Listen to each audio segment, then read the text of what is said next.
motherfucking D, y'all. Let's go. For y'all haters. You pussy motherfuckers cannot fuck with King Hood. We in too deep, we run the motherfucking streets, yeah. We pull the trigger, Joker, smile it, go bang. We pull the trigger, Joker, smile it, go bang. I'm at your head first, you can call me a crash dummy. Clothes looking bummy, I ain't looking to flash money. I stash money, I ain't spending shit cause I ain't giving. All year round, bitch, eat like it's Thanksgiving. Can't catch me on the block, I'm posted up like I'm Tim Duncan. Paper chasing for the money, just look how the bread coming. I ball like LeBron, but kick ass like I'm Jet Li. I'm on the block, posted with the snow and the jet ski. A couple of pounds of weed with no fixing, no feeling, no feed. And automatic weapons, that's equipped with the limit queen. They got that with the breaks and come on some shit that you won't believe. You need me like a cop, I'm a sister like Anna Free. Don't play with me.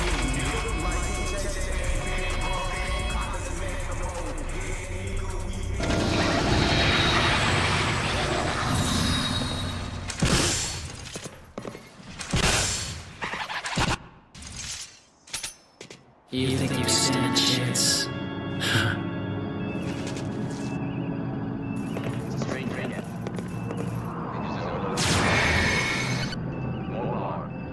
We're superheating. Intermix temperature 7,400 degrees. 7.5. 7.6. 8,000 degrees.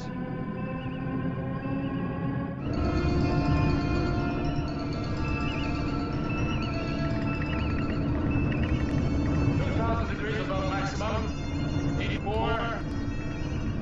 85. 86. She'll blow soon. Now, Mr. Sulu. Impulse power 2.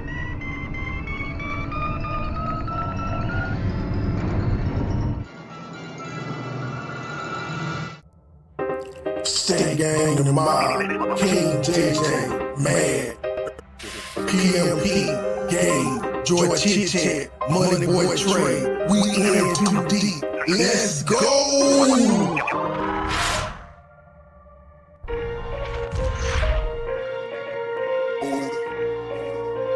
Let's turn now to our top story, the continuing epidemic of shootings and gun-related deaths in America. From Indiana to Texas to Florida and many other places, communities, families, and individuals are coping today with the aftermath of violence that remains all too routine.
Welcome back. Uh, Yeah, come to find out and stuff, man. I was sitting here snapping, man, because I think the meeting didn't start on time and stuff, and they was holding me up. Evidently, the channel that I had it locked on to do it was the only one not doing it. It was shown somewhere else from what I just seen and stuff. So since I already had it lined up, might as well just go ahead and knock on down because I do got other things lined up that I did want to get to and start knocking them down. I've been collecting on the back end and stuff, especially these meetings. Damn, excuse me. Especially these meetings. I'm in the wrong section of meetings. I'm looking for the Senate meetings. So which call I'm gonna find more which call meetings and stuff because that's where all the fussing and fighting is really at and stuff. So I ain't gonna hold this up too much longer. I'm gonna get right into it and let this thing start going so we can get a little small conversation going. This is about what you call the Music Monetization Act. Let's see what this is about.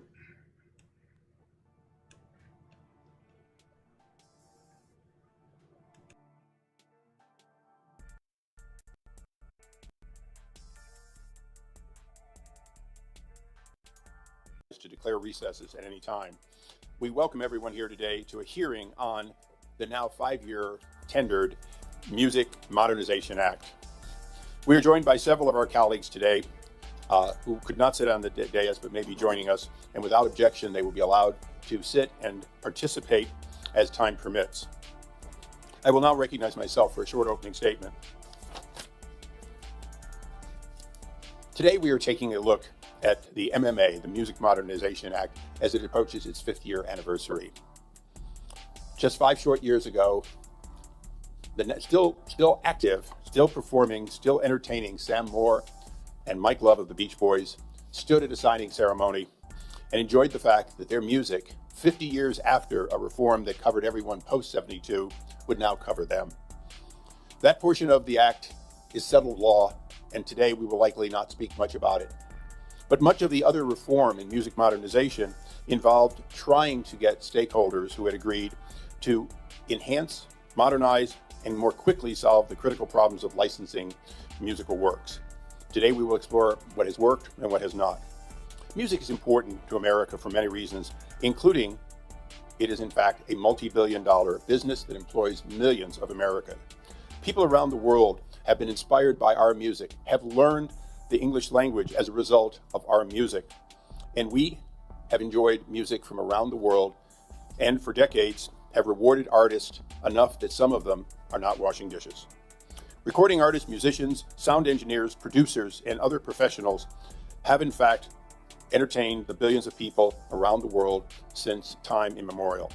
5 years ago, we knew that navigating the complex music licensing ecosystem was too difficult for many of the creators to do on their own, and certainly impossible for the songwriters to do without congressional action. Too many creators were unable to collect the royalties they deserved because of legal and logistical obstacles. And the digital music revolution was proving to be too much for our outdated copy laws to handle. So both parties came together to pass the MMA. And I want to thank my fellow members of the House and the Senate, many of whom are here today, for the work they did. But I also want to thank and reward the stakeholders, some of whom did so without direct financial benefit, but in fact knowing that their industry could only thrive if they could improve that. Stakeholders came from all parts of it to help make a decision that was a compromise, and in fact an experiment into whether or not we could make the system work efficiently enough to reward the creators. We're here today to listen to some of those creators and other key stakeholders about whether the system we set up is working properly and what more needs to be done. We are here in Music City, home of the Mechanical Licensing Collective, to see if the MLC is solving the problems it was intended to solve. We are also here to further the work of this committee and especially the needs of the creators. Our Constitution makes it clear that the rights that we statutorily give out come from the benefit we receive. The fact is, invention. Salute those in the chat. Honey B, thank you for coming through, champ girl. Thank you for coming through. Duchess, I seen you a minute ago. My fault, I didn't say hello. You know what I'm saying? Anybody else sneak up in here? But this is just the Music Monetization Act. I'm trying to see where it's going and what they're actually talking about. I'm pretty sure D Sizzle will pop up here in a minute and let us know and stuff. You know what I'm saying? He might have more insight on it. But it would be nice to for us to play this stuff freely. You know what I'm saying? But I think that's what they're trying to do. I'm not sure. Let's see. Music industry. The panel before us today is comprised of individuals from many sectors crucial to the creation and dissemination of musical works. I'm looking forward to hearing what they have to say about the state. Man, where Money Boy at? This was in Memphis, Tennessee. Man, he could have got us real live feed. Straight outside. What the fuck they trying to do to our music? A deeply personal experience unique to the listener. It can come from both symphonies in marble concert halls and lone performers on city streets. And it can both lull us to sleep and inspire us to action. Music can be many things to many people, and this centrality to the human experience makes it even more important that the music industry is and remains healthy for every link in the production chain. Many music creators call my district home. Atlanta, Georgia is the capital of hip hop and R&B, with a vibrant network of creators, writers, music labels, recording studios, and music venues. But that is just the beginning. Creators in Georgia are making music in everything from rap to bluegrass to gospel to classical music. Georgia Tech found that in 2016, the music industry in Georgia generated $3.5 billion and employed over 16,000 people. Today, Georgia's music industry supports an estimated 45,000 jobs with over 13,000 royalty recipients and over 91,000 songwriters. 5 years ago, I joined Ranking Member Nadler and Chairman Issa as an original co-sponsor on the Music Modernization Act, which passed the House unanimously in 2018. The MMA replaced an antiquated, inefficient licensing system that was not able to respond to advancements in technology, where creators were not fairly compensated for their works, and publishers, labels, and streamers were constrained by unclear licensing guidelines. By creating the Mechanical Licensing Collective, or MLC, Congress sought to make it easier for digital services to obtain licenses and creators to collect royalties by creating a blanket license and coordinating royalty payments when a song is streamed online. The MMA would not have been successful if the entire music industry had not united in agreement that something needed to be done. But that doesn't mean we believe the solution to be perfect. I'm looking forward to hearing from our witnesses about how the MLC is working and what improvements they believe might be necessary. In addition to creating the MLC, the Music Modernization Act also sought to pay artists fairly for their work by expanding the circumstances in which copyright royalty judges apply a willing buyer, willing seller rate-setting standard and extending federal copyright protections to works created before 1972. Creators should be able to make a living, and I'm looking forward to hearing from our witnesses about their experiences under the new standards. The MMA would not have been possible without the participation of nearly every sector of the music business, and it is a success story that is instructive for how industries can adapt to changes in technology that completely revolutionize their medium. We cannot and should not want to stop innovation. So the question before us is how Congress can work together with industries to protect intellectual property rights, even as technologies advance. Finally, for the music industry, the challenges of the modern era are not limited to technological innovation. When COVID-19 made it unsafe to gather in large groups, many members of my community who were dependent on live music performances were left with no way to feed their families.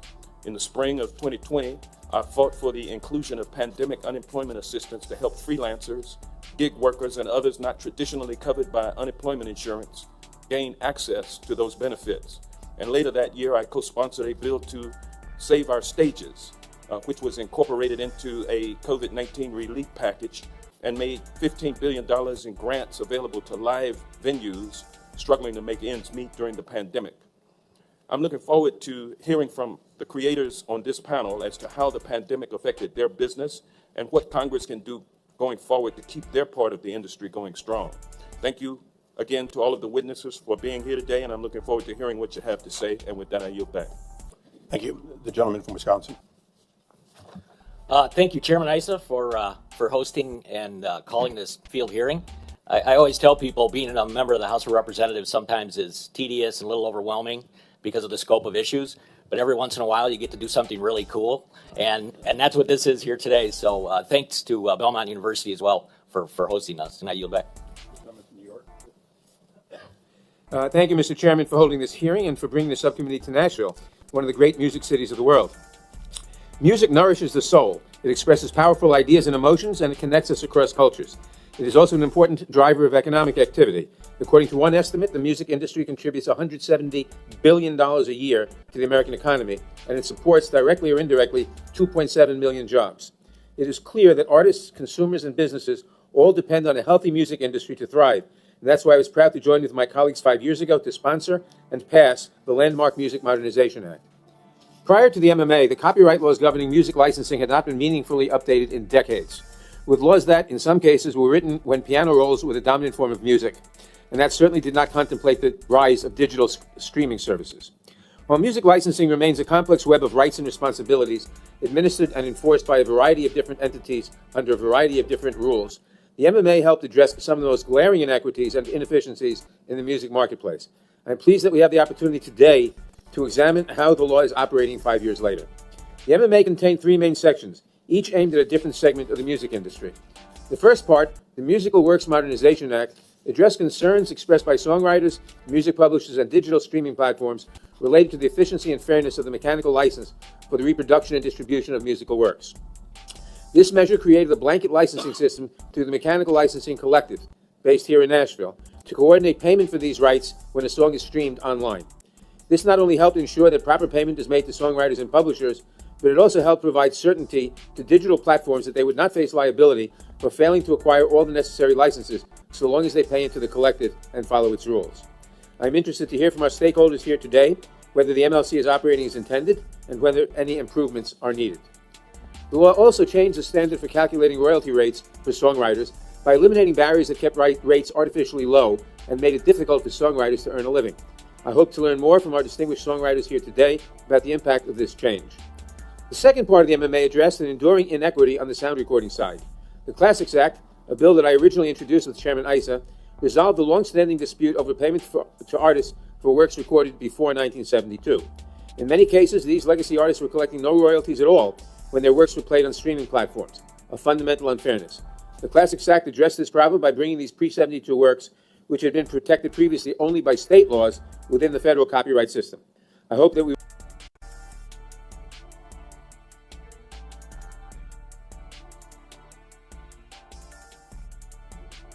I'm gonna let this thing catch up here for a minute. I was doing some work back here on the back end and kind of messed everything up. But what do y'all think about what you're hearing so far?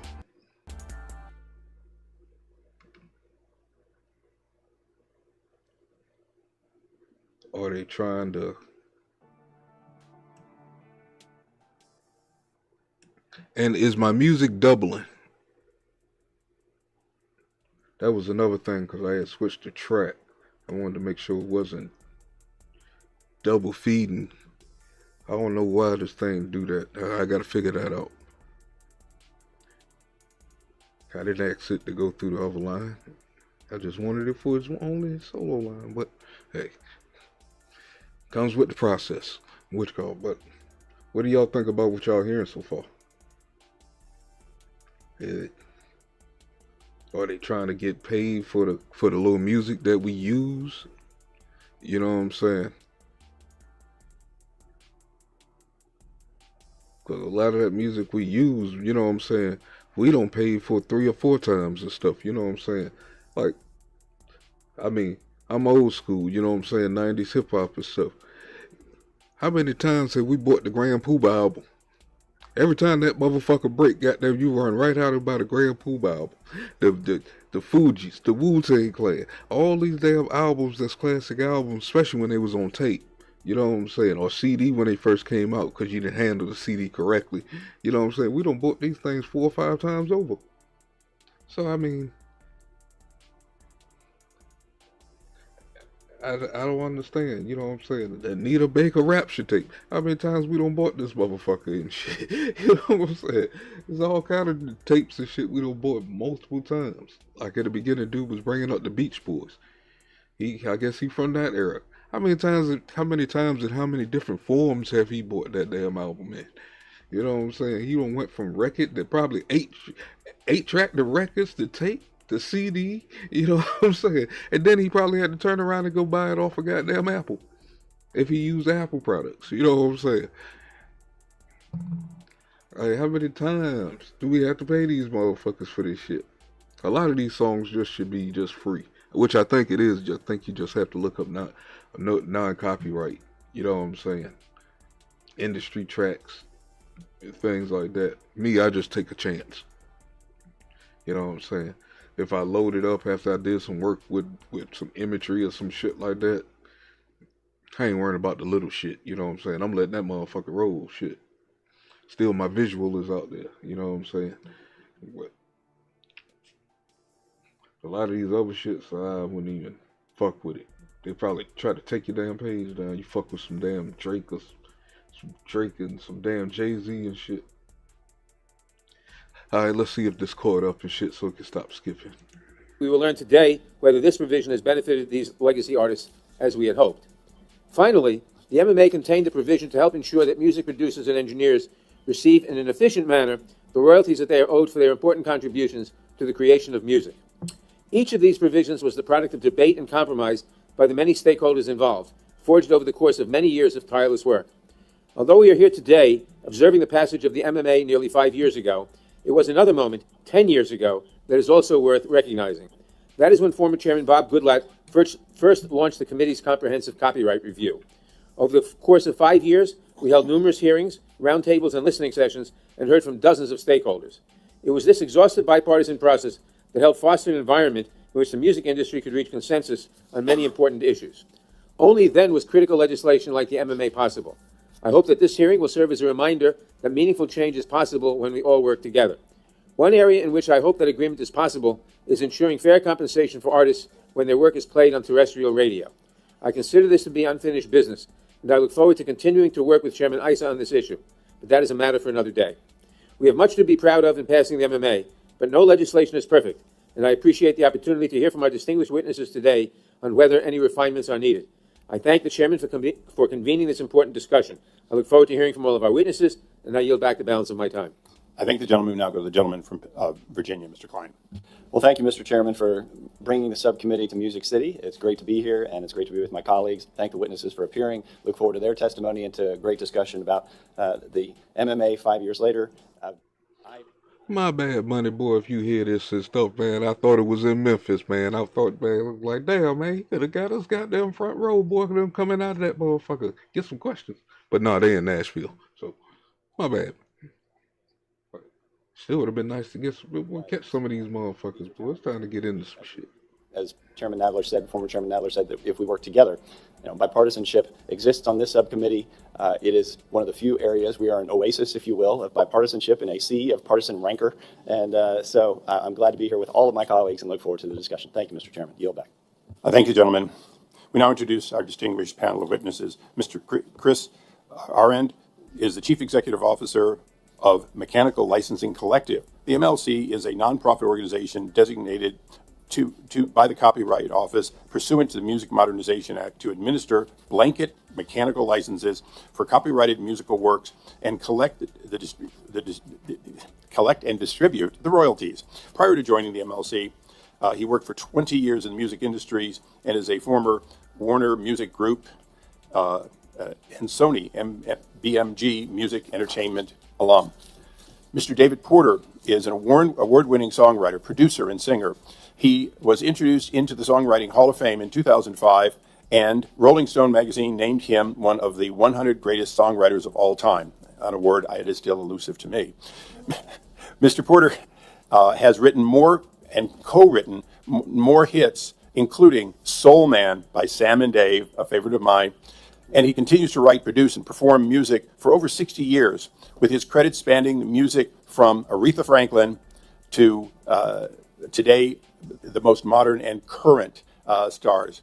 Mr. Porter is also the founder of a consortium known as MMT, a nonprofit organization designated to fostering music industry in his hometown of Memphis, Tennessee, another hometown of another well-known artist.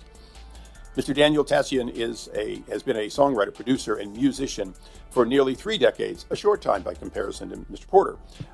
He has written or co-written songs for numerous artists, including Leanne Womack, Tim McGraw, my favorite, McBride, Josh Turner, and a host of others. His songwriting and producing talents were recognized by not 1, but 2 Grammy Awards and an ACM Award and a CMA Award for his work on Casey McGrave's album Golden Hour. Mr. Garrett Levin. Mr. Levin is the president and chief executive officer of the DIMA, or the Digital Music Association, as we also know it, and has been an association leader, particularly in the streaming and streaming innovation. Mr. Levin previously served as senior vice president and deputy general counsel for the intellectual property law and policy at the National Association of Broadcasters. Before that time, he served as a senior counsel for one of my all-time favorites and patent innovator, Senator Patrick Leahy, and as a copyright attorney at the PTO. Mr. Michael Molinar is the general counsel at Big Machine Music, the publishing arm of Big Machine Label Group.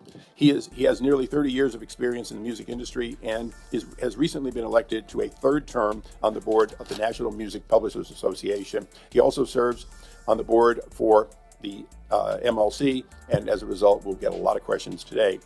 Last, and certainly not least, we have Ms. Abby North. Ms. North is the president of the North Music Group, which is an independent music rights administrator, and she is a co-founder of the Unclaimed Melody Publishing. She has also nearly 30 years of experience in the music publishing and catalog management. Ms. North also serves on the board of the Association of Independent Publishers and serves on the Los Angeles chapter.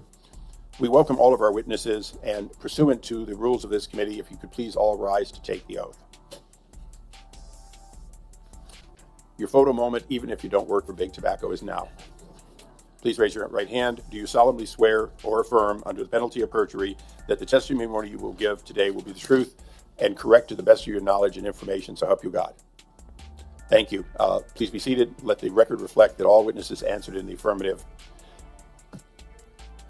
As you probably have heard or seen on C-SPAN over the years, all of your exhaustive written statements and, quite candidly, additional ideas and information you want us to receive afterwards will be placed in the record. It will be left open for at least 5 days after this hearing, which means that your 5 minutes, your precious first 5 minutes, should be used for those things that may not fit neatly within your opening statement, but you want to get them out before we begin our line of questioning. So with that, I guess I've got Mr. R. I've got these things in backwards order, but is it left or right or right there? Okay, Mr. Aaron.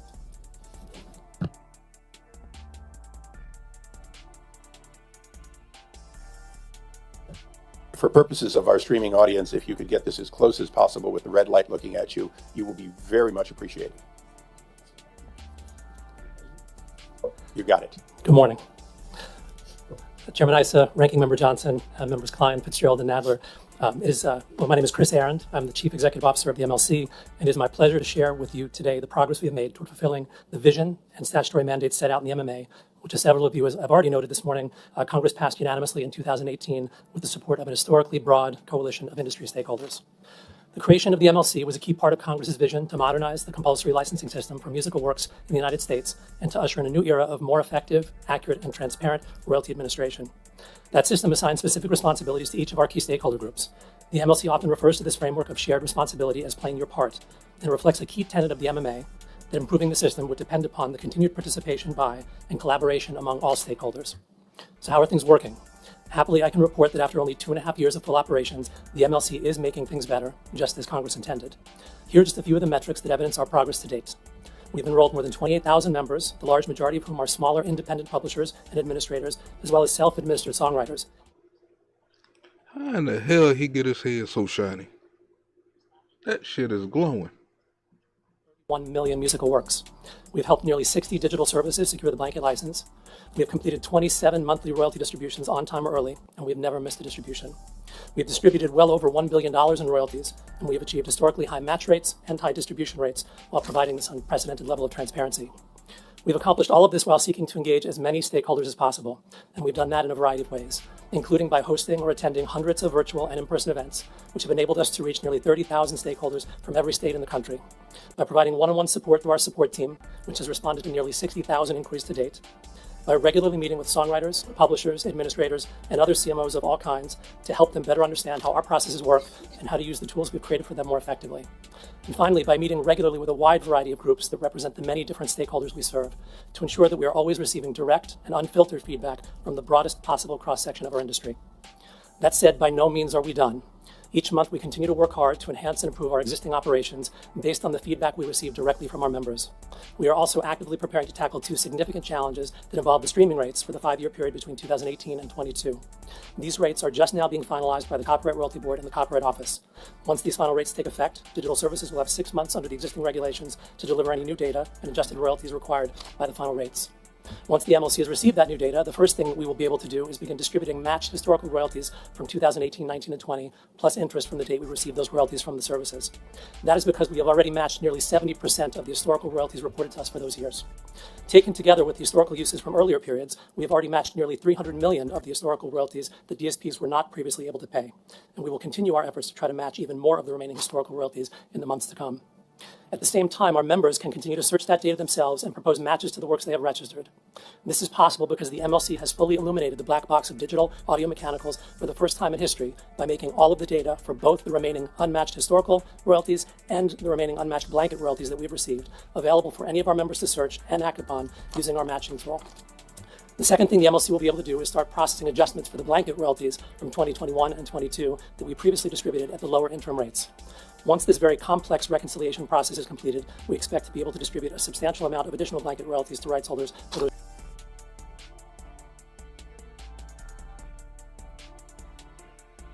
Does anybody understand what he's trying to say? Maybe I got him going too fast. It ain't, for anybody listening, this is sped up to 1.25. So if you have a problem not understanding them, just dial it back. I think it's to, was it 0.75 or something like that?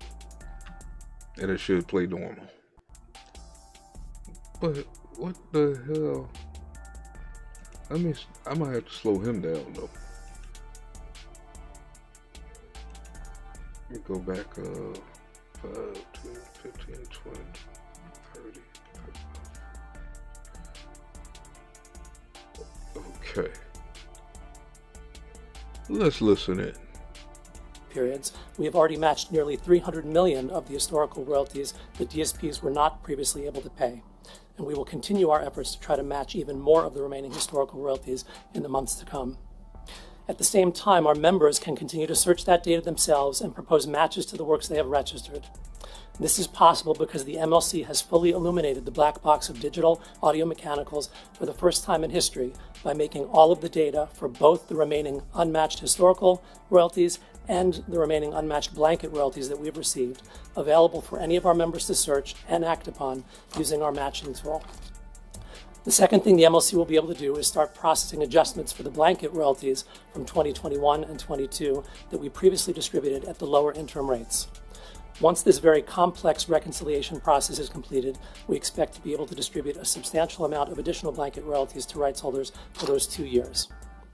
I'll close my remarks by saying that it has been both the privilege and the challenge of my lifetime for me to have played a part in helping build the MLC. Please know that our entire team, our board, our advisory committees, and So are they saying that they're gonna end up? Damn, I'm buffering again. But are they saying they're gonna end up paying the back royalties to artists and stuff? Cause like I mentioned, man, I mean, I wonder, did they get all this money from back in the days for all these albums that we used to buy duplicates of? You know what I'm saying? I was naming a couple, like I had just thought of Grand Poobah because, you know what I'm saying, Grand Poobah was one of those albums, the Real album, was just one of those albums and shit, you know what I'm saying? Every time you went into Sam Goody or where we had what we call DJs or, you know what I'm saying, it was always sitting there in the front on sale, you know what I'm saying?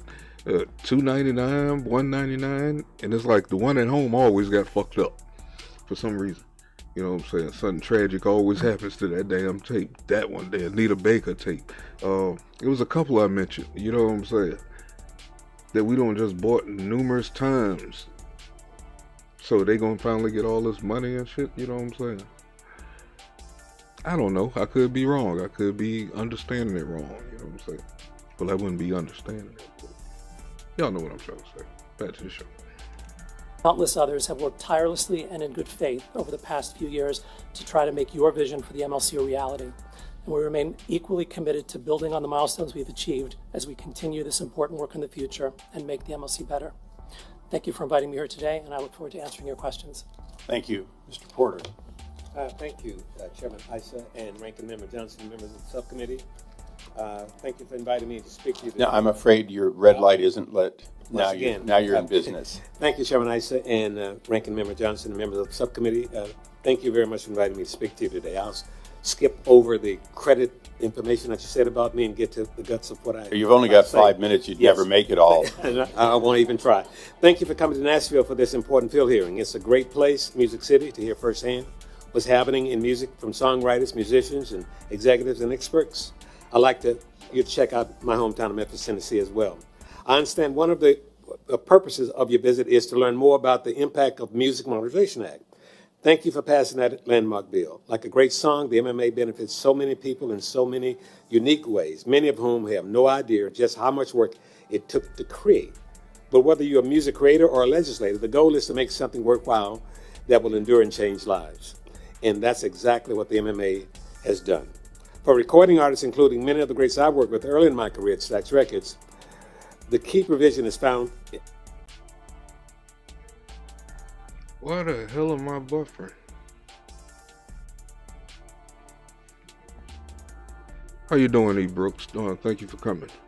Oh, the heck am I buffering for? Well, I did adjust some settings. I never buffed this daggone much. This ain't important like how they, like the dorm reports, stuff like that, you know what I'm saying? Unless they don't want you to hear this information too. But it shouldn't be buffering and it's behind.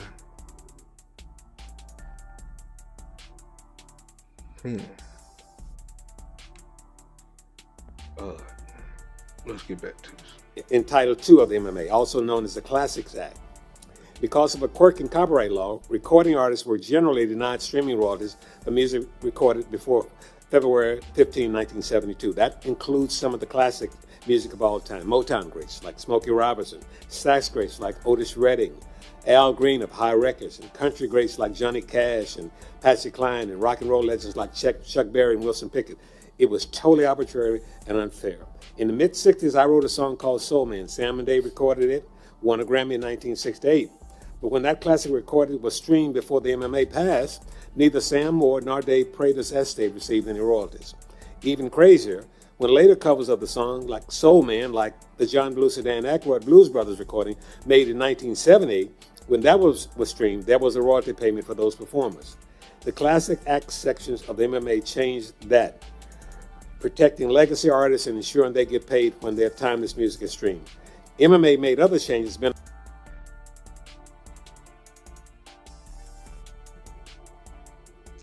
You know what, fam? I'm about to switch this up real quick. Give me 1 second. Let me make some adjustments here.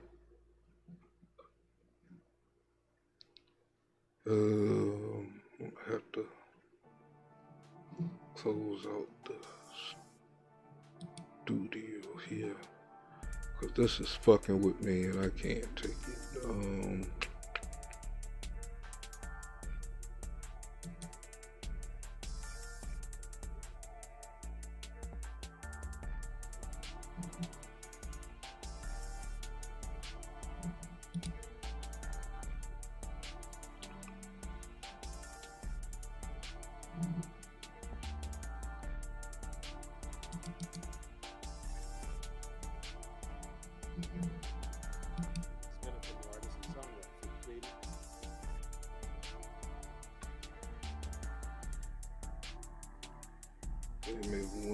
second here.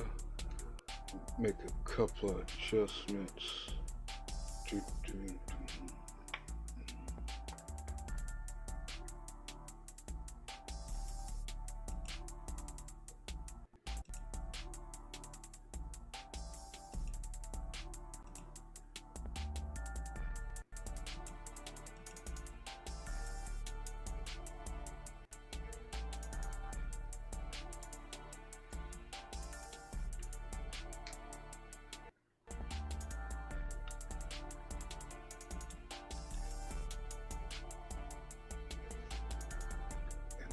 Sucker is not working.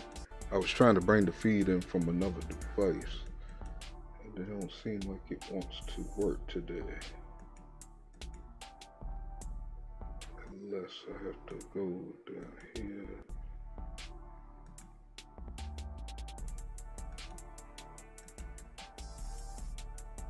Let's see something here. Because the video feed is coming from the same system that I'm, I try not to let it do that, and this is not working, and I don't understand why.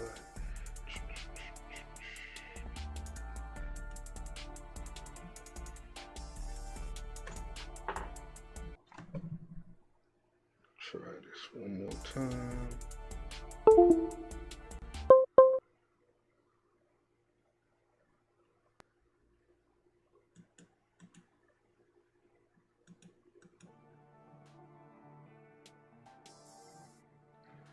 You know what? It's not gonna work. I should have set it up before the show like that. I didn't know it was gonna buff like. Wait a minute. Maybe it did. Maybe it did.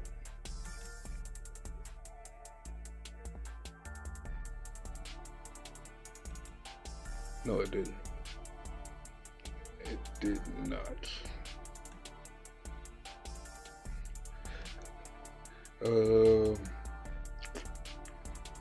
Let's go ahead and roll with this still.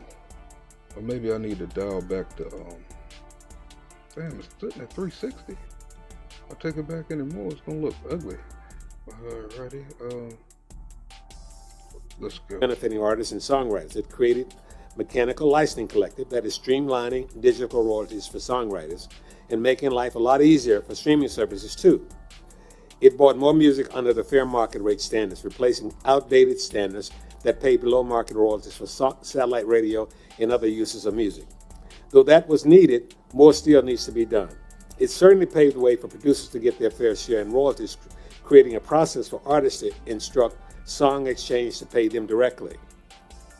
I don't have to tell you that MMA's success was in no way assured. As we all know, copyright law, when not looked into, becomes permanent. It took the entire industry, artists, songwriters, labels, publishers, producers, collecting societies, digital platforms, and others working together to make this historic change. It is a testament to the fact that when the music community comes together and Congress acts with certainty and strength, it can make a real difference. That experience may serve us well facing the upcoming challenges of artificial intelligence. Today, huge AI computer models are copying and analyzing virtually all of the music ever made to generate what they are calling new songs from the music industry of yesterday. Hopefully, courts will see that copyright law does not allow this. AI platforms and services must get permission before right holders' work can be copied and used in this way, though. So far, very few have done so. No one at any AI company has spoken to me, my label, or my publishing company. This is wrong. But our concerns extend beyond copyright. There's no greater honor than to have an audience enjoy my music, but key to that appreciation is that it's my music. To have someone or something take my voice, my sound, my persona without permission, and manipulate or mimic my work is a personal violation and a threat to the good I built up over the years. How can this be new when this has been taken from songs written years ago? How is that new? I know I speak for a great many songwriters who feel this way. I do believe there's a place for AI, but we appear to be going down a path of appropriation, exploitation, and dehumanization. I've been the benefactor of a great number of people who have taken my songs and sampled them. They have my permission, they pay royalties, and they create something that adds a fresh intention of my original work. This is not currently the case for the majority of AI-generated songs. is not just a threat to existing works, but to future generations of artists and to culture itself. If all we have is machine-made music copied from existing work, there will be less and less creativity, artistry, and soul to go around. What a penalty that would be for future generations. What a shame. Congress and the courts must ensure the guardrails are in place to protect creators' rights and their control over their own work. You have a model in the MMA process to make things right. Bringing the music family together with your own policy and legal expertise to shape strong rules for healthy uses of AI. Thank you for inviting me to speak to you today. Thank you. With 1 second to spare, Mr. Porter. Mr. Tashian. Hello, Chairman Issa, Ranking Member Johnson, Ranking Member Nadler, Mr. Fitzgerald, Mr. Klein, and members of the subcommittee. Thanks for the opportunity to speak about the Music Modernization Act. My name's Daniel Tashian. I'm a songwriter, producer, musician, and artist. As you mentioned, I've worked with Tim McGraw, Demi Lovato, and the legendary Burt Bacharach. I won 2 Grammy Awards for my work with Casey Musgraves. I'm also a member of the Recording Academy, which represents thousands of music creators like me. The MMA was a landmark piece of legislation that reflected years of work by members of Congress, stakeholders, and individual music creators, and I've personally benefited by all aspects of the law. As a songwriter, I'm grateful that the MMA changed the way that we are paid by streaming services. This bill reformed a previously unreliable and opaque system into one that provides transparency and accountability. Since 2021, the Mechanical Licensing Collective, the MLC, has paid out over $1 billion in royalties, as you mentioned, and achieved a matching rate of nearly 90%. These are remarkable outcomes that should encourage every songwriter. I'm personally grateful for the work of the MLC, but even with this incredible progress, there are still opportunities to improve. First, the MLC is still holding on to hundreds of millions of dollars in historically unmatched royalties. They must continue their outreach efforts to identify every songwriter who has money owed to them. The MMA requires that any unmatched money will eventually be paid out by market share, but importantly, it gives the MLC the flexibility to take the time necessary to match the royalties to the correct songwriter, including those who may be unidentified because they're independent or unaffiliated with a major publisher. Second, now that we have finally resolved the dispute over the Copyright Royalty Board's Phonorecords 3 rate decision, the MLC must work expeditiously to collect and distribute the back pay owed by the streaming services to songwriters. The law is clear that once the final ruling is published in the Federal Register, the DSPs have 6 months to pay the additional royalties they owe. Songwriters have waited long enough. Third, Congress should remember that the MMA contemplated a robust oversight role for Congress and the U.S. Copyright Office over the operations of the MLC. The MLC is an administrative body, not a policy-making body. Recent disputes over songwriter termination rights illustrate that Congress and the Copyright Office must continue to stay engaged to protect the rights and interests of songwriters. But the MMA does more than reform royalty payments for songwriters. I'm grateful to have a letter of direction in place under the AMP Act, which recognized the important role of producers, engineers, and mixers in copyright law. This provision codified the LOD process by which producers can collect their share of digital royalties directly through SoundExchange, an important partner and friend to our community. To make it easier for producers and engineers who don't have management teams to help them navigate the paperwork, the LOD application process should be streamlined and improved, and additionally, the artist community should be encouraged to more widely adopt these agreements and the payments SoundExchange facilitates. Finally, I want to briefly mention the last part of the MMA, the Classics Act, authored by Chairman Issa, which provides for the payment of digital royalties for recordings created prior to 1972. I have a personal connection because my father, Barry Tashian, led the Epic Records act Burying the Remains, who opened for the Beatles on their 1966 U.S. tour. I applaud Congress for ensuring that my family and other legacy artists are now fairly compensated for their tracks. In conclusion, the MMA represents a generational reform of music law. It also represents a sea change in the relationship between the music community and Congress. For music makers like me, we saw that you were willing to take the time to learn about our complicated and often messy business. I hope this work serves as a foundation and we can continue to work together to solve the challenges that still face us. Whether it's resolving the historic inequity of performance royalties for artists on broad. I think the cameraman is a pervert. He's trying to look up that woman's dress that's right behind dude and shit. I mean, y'all can't see it because I got the picture of him, you know what I'm saying, sitting a certain way. But if the picture was bright enough, man, yeah, you can see right up this woman's dress. This cameraman is a pervert. Broadcast radio, or ensuring a fair CRB rate setting process for songwriters. I am hopeful for what we can achieve together. On behalf of the songwriters, producers, and artists like me, we are counting on you to look out for our interests. Thank you. Thank you, Mr. Teshin. Now we'll go to Mr. Levin. Chairman Issa, Ranking Member Johnson, Ranking Member Nadler, and members of the committee.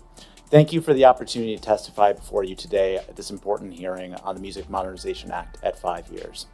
My name is Garrett Levin, and I'm the President and Chief Executive Officer of the Digital Media Association, or DEMA, which represents the world's leading audio streaming services. The MMA was and continues to be necessary for today's music ecosystem. The key provisions of the law, including the blanket mechanical license, the centralized authoritative database, limitation on liability, and extensive reporting requirements, create efficiency in licensing. For the people just coming in the room, this is the Modernization Act, I guess, for industry music, you know what I'm saying? I guess they're talking about getting paid royalties and stuff, computers taking over the music, artificial intelligence. You can hear it in all that bullshit you hear right now, boy. Goddamn. Boy, yeah, too much auto-tunes, boy. Too much auto-tunes, boy. Matter of fact, I still hear them, man. Goddamn, they can't get out of my head, man. I don't know what's going on. But basically, that's what I'm understanding. It sounds like they're trying to get the royalties and back pay off a lot of these, off a lot of this music that artists wrote, you know what I'm saying? And then the industry take it and try to recraft it into other things, and these people are not getting paid, as far as what I'm understanding. I think that's about what I'm gathering so far. I'm still listening. It's still kind of early. This one ain't that long. It's about 2 hours, but I'm about to speed it back up. So we're talking about an hour and 40 minutes or so. It's always less. My talking usually stretches everything out.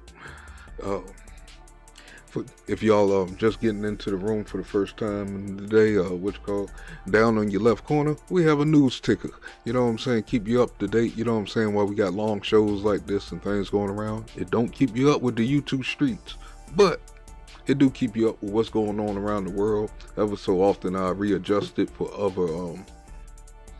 other news feeds and stuff like sports or something like that, or you know what I'm saying, health, technology. I'll just switch it around and stuff like that, you know. But that is new to the stream, you know. If you want to help support this channel, you know what I'm saying, and help the content matter grow, you know what I'm saying, you can always donate and support, you know what I'm saying, $ Real Man TV. Usually I have it streaming, but I was doing some work on this yesterday and I just happened to leave it out. Everything is not in the place it's supposed to be, so still working on shit. So let's get back to the show. In royalty payments and provide legal certainty. And the law is fundamentally working. The 5 years is a key moment to step back, acknowledge the extraordinary resources and cooperation that went into creating the MLC and this new licensing system, and to examine where challenges remain. My written testimony provides more detail, but I hope to leave the committee with 2 key takeaways. First, I applaud Chris Aaron and the entire team at the MLC, as well as my colleagues across the industry, including my fellow MLC board members here today, like Mike Molinar, who have been and remain committed partners to the success of this improved system.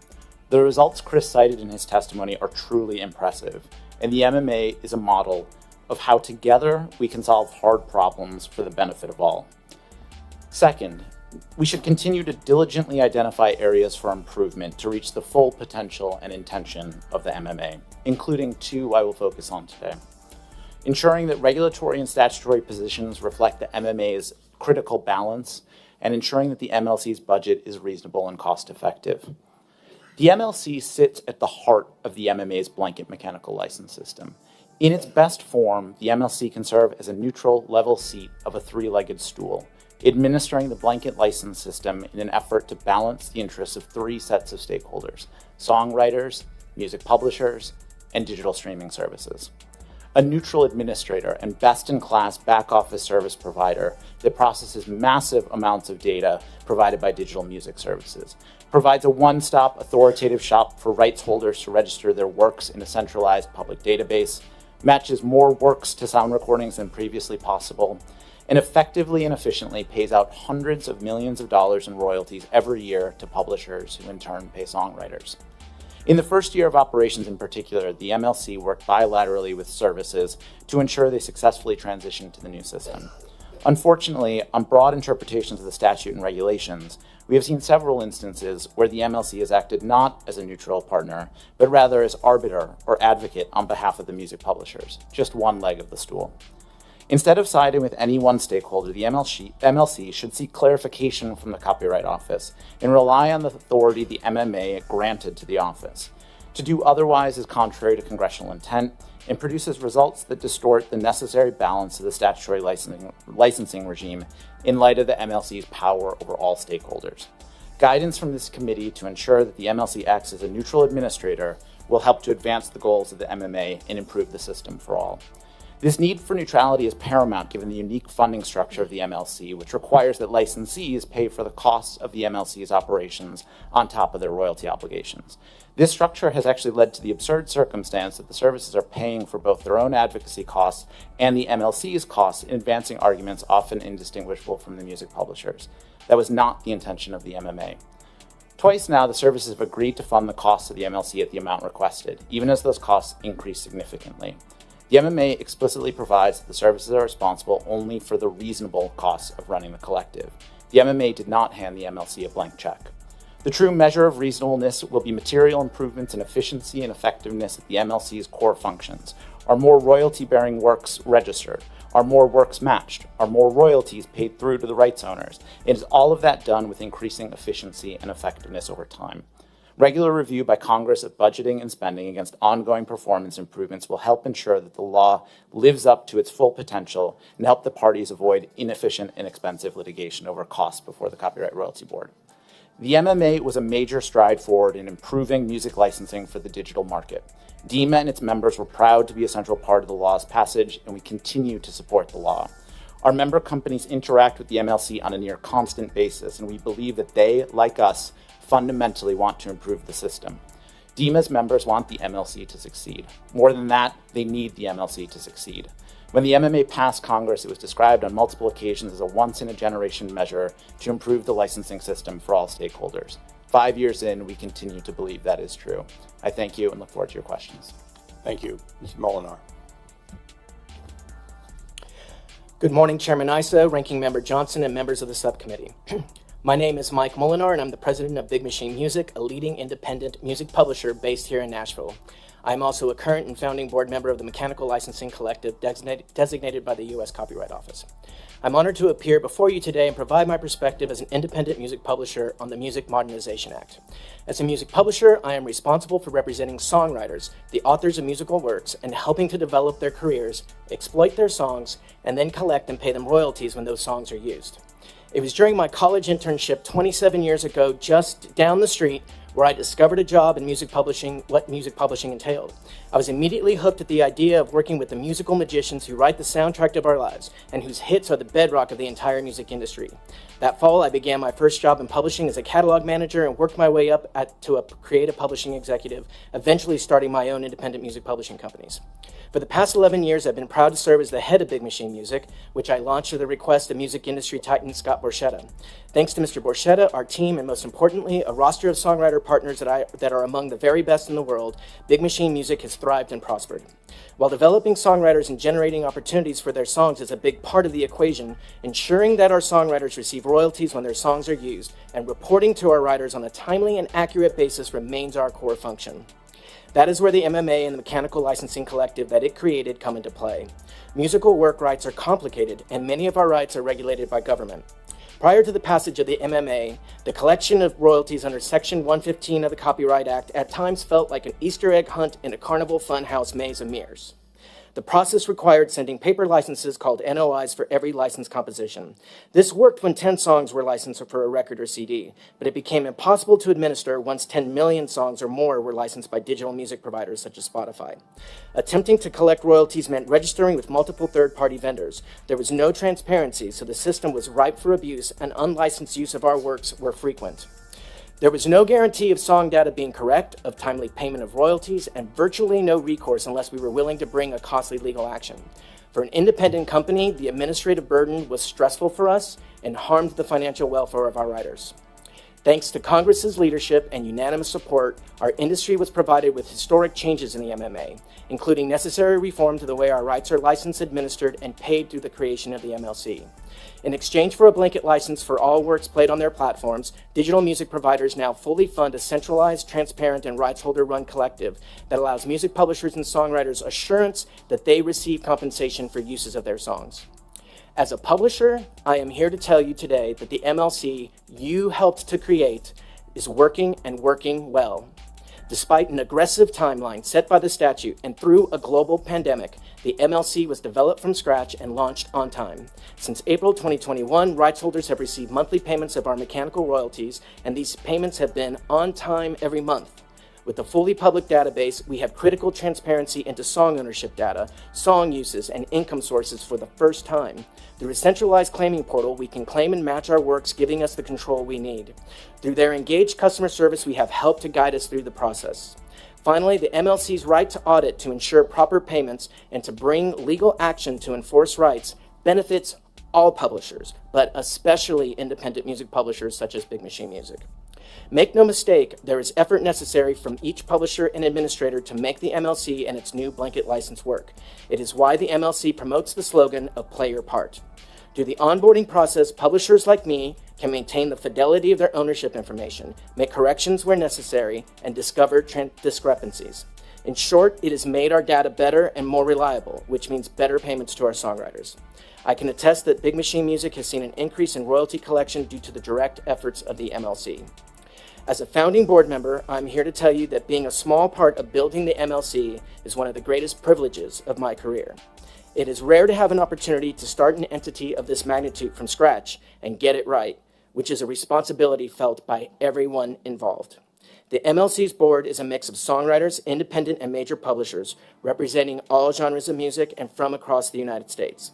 The contributions from all board members have been robust and respectful, in line with the statute, passed by Congress, and with recognition of the importance of the success of the MLC for the entire ecosystem of our industry.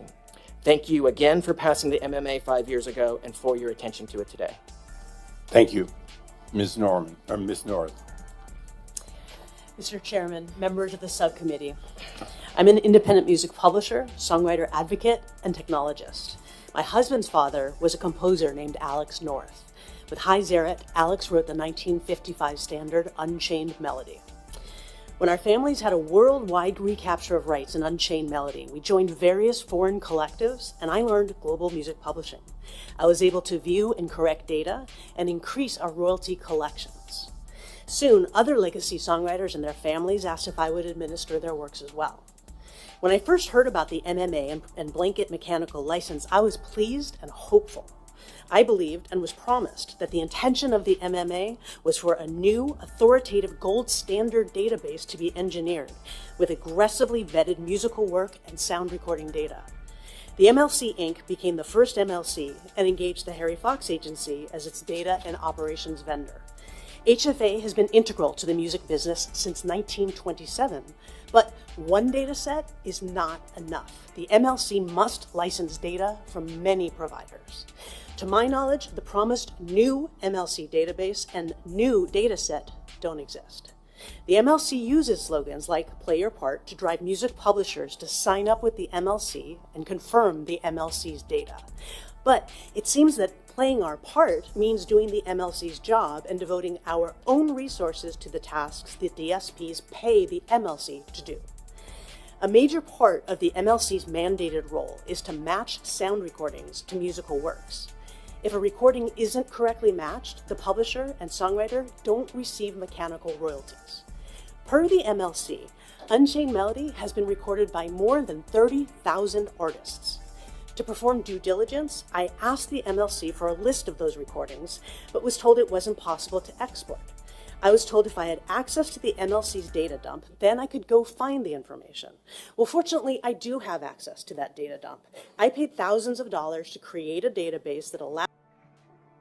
So what is she saying? It's like the DJs ain't allowed to remix without these artists getting paid for them remixing they shit? I mean, in some cases, some of these DJs change the whole song, period. You know what I'm saying? They might just be using the lyrics, but it's behind a totally different beat, all kind of shit. Or this sound like the same shit from back in the 80s what James Brown was talking about and shit. But I could be wrong. D Sizzle, what you think?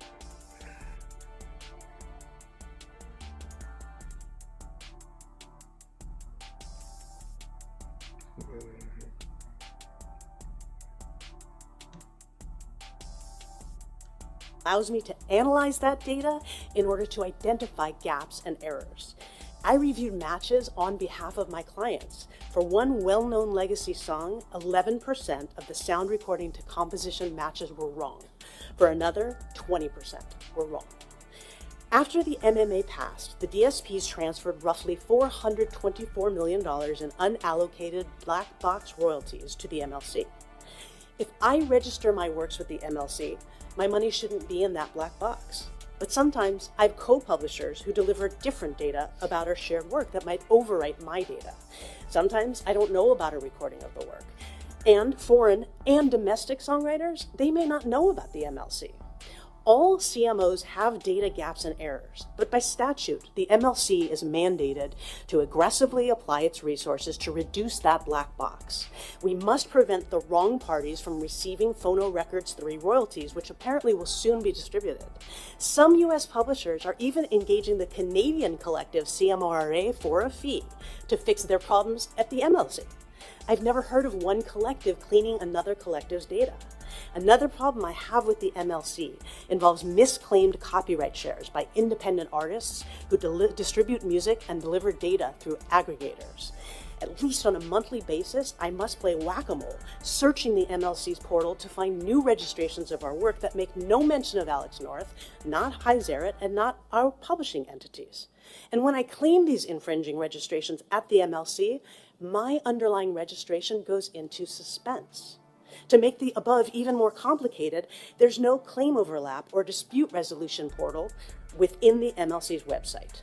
The MLC has the opportunity to create truly innovative products, including at least a basic claim and overlap portal. The MLC must stop creating unilateral business rules. The terminations decision made by the MLC to ignore that the derivative work exception doesn't apply in the context of Section 115 would have benefited the major publishers who control the bulk of legacy copyrights. It would have harmed songwriters and their families. Fortunately, the Copyright Office stepped in to correct. The MLC has made unilateral decisions regarding how it treats public domain works.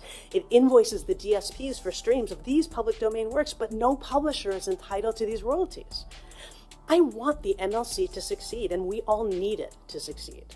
The MLC must perform its mandated duty to create an authoritative database that is best gold standard. The MLC must stop making unilateral decisions that affect the lives of songwriters and music publishers. If there's a question regarding a law, regulation, or internal policy, the Copyright Office must be consulted. Until we have our gold standard authoritative database, songwriters are being harmed. Thank you. Thank you. We'll now go to our first round of questioning, and I'll go to the gentleman from Wisconsin first, Mr. Fitzgerald. Thank you, Chairman. Mr. Molinar. Yeah, this is one of those shows that I do need a panel. Hey, what's going on, Sirius? Thank you for coming back. It's my understanding that performance and mechanical rights data is typically identical or near identical, I think, which came up in the opening statements. From your perspective, do you think having PRO affiliation included in the MLC database would help companies like Big Machine get accurate payments from the PROs and the MLC and certainly probably enhance transparency as well. Thank you, Congressman, for the question. I think to touch on what the MLC is doing right, whereas we can attest, the publishers, as we're entering it in and cleaning up our data, this database is heading towards being the cleanest database that exists. Unfortunately, I think that the complicated landscape of these royalties, especially, I wasn't around for the decision of when a streaming mechanical royalty was decided to be split into a performance and a mechanical, which just makes things all the more difficult and complicated. But I think that is I wish I could answer more to the question of could we get that done? Could it make it? Do I think that we are on the right path at the MLC of creating a pretty authoritative song data because of the way that publishers can interact with their own data and see what is being claimed? Much to Ms. North's comments, the reason she can play whack-a-mole on issues that come up from new songwriters via aggregators is because she can see it, and that we have that ability to act on it. The transparency. And the transparency right. part of this is something that we haven't had, particularly when we were, as I mentioned in my testimony, when you had third-party vendors representing each of the different streaming services. We just didn't have that transparency into it. So, I can't speak to the functions of some of our other organizations, such as PROs. The MLC, by statute, is not allowed to collect performance royalties. So I think we're just concentrated on getting the data right for the purpose that's under the statute. Very good. Thank you for that. Mr. Aaron, I think we're aware that the different stakeholders may have different interpretations of the statute or regulations, and that at times the MLC has weighed in, obviously, on that. Rather than weigh in on those specific circumstances, has the MLC considered identifying for the Copyright Office that there are stakeholders with differing views and asking the Copyright Office to share its position? Yes.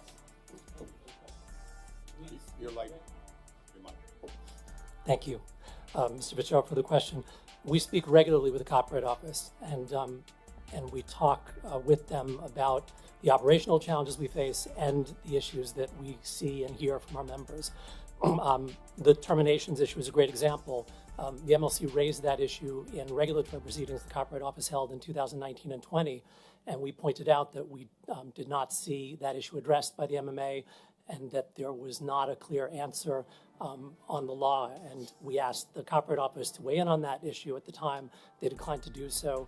We then sought a rule that would give us a data point that we could use to implement the policy we ultimately did. So I think we do try to flag issues for the office, and we welcome their guidance where they're willing to give it. And in the meantime, we try our best to put in place operational processes that don't decide questions of legal rights, but simply serve to come up with an operational plan in the interim that will work for our members. Very good, thank you. Mr. Tashian, how do record labels compensate their artists, and how does the money flow in and out of what can be seen, like the black box, I think, that we were talking about earlier? Are artists receiving kind of reciprocal increases in their streaming and also in the digital service deals that currently exist? Thanks for the question. I'm really here as a producer and a songwriter. I am also an artist, but the level of my streaming is not on the level of some of the artists that you might be more interested to see how it has benefited them financially. Does that answer your question? Yeah, that's where I think what we're trying to establish is just, is the streaming portion of this functioning correctly right now? I think in some ways, I think, there is that 5-year, 2018 to 22, that I know as a songwriter, I'm still sort of waiting on that, the difference between what the rate was and what it is agreed on now. So yeah, I'm still waiting on that. Very good. Thank you. Thank you. The gentleman from Georgia is recognized for 5 minutes. Thank you, Mr. Chairman. The COVID-19 pandemic was devastating for many Americans, but artists were some of the hardest hit in this country because live venues all shut down. This meant that artists had to rely largely on their royalties from streaming services in order to stay afloat. Mr. Porter, can you describe what this experience was like and whether artists can earn a living on streaming royalties alone? Personally, I don't feel that they can. I mean, the numbers clearly are not as fair as I feel that they should be as it relates to the contribution that artists make to the well-being and the balance that people feel about their daily lives. And so I think that certainly should be much done to bring that kind of income level up to a point where people can feel comfortable with wanting to do it tomorrow in the next day. So no, I don't feel that we're there yet. Mr. Tashian, what can you add to that?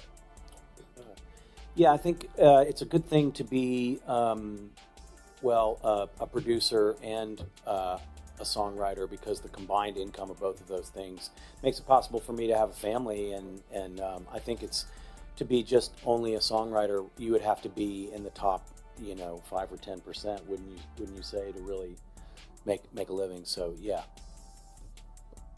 Thank you. What would you say has been the biggest success of the MMA, and what has been the biggest challenge that you have faced since the law came into effect, Ms. North? So the successes are Your microphone. Thank you. The successes relate, in my opinion, to the blanket mechanical license. The previous method of one-by-one licensing absolutely didn't work. So the blanket license brings us in parity with the rest of the world licensing model. That was excellent. The MLC is doing many things right, but the statute requires it or promises it to be the gold standard, best in class. So it's good, but we need better. The Classics Act, no question, that was a huge benefit to performers and owners of those pre-1972 recordings. And I think the codification of the LOD process at Sound Exchange unquestionably is a true benefit. Thank you, Mr. Molinar. Yes, I would agree with Ms. North that being able to the MLC has provided this opportunity to have one stop, one place for your data for all of these services. And again, as we've repeated, being able to be in control of your data and having that, that transparency to it. Honestly, our challenges, as has been mentioned here, was the timing of the statute. We had a very short window. This is a technology company that meets creators. It is such a unique institution, and we put it up in a year and a half, 2 years, through a global pandemic. So it will continue to get better. But the fact that it is doing the match rates that it's doing it, and Mr. Aaron can speak to this a little bit more, but in some reprocessing, they're getting over 90% match, and this just started in April of 2021. It's an incredible job that it's already been done. I think the other challenge is just has been touched on is the timing of the CRB, the waiting for 5 years and 130 plus days to get final rates, which came in last Thursday, for after the period of time. I mean, I'm going off of body language. All he's saying is it might be true. It might be. Why do it feel like it's some backhanded, under the table shit going on? God daggone to shank your ass later on. And that goes for the creator. I wouldn't trust nothing that they create. Especially through the pandemic. Because this wasn't an issue pre-pandemic.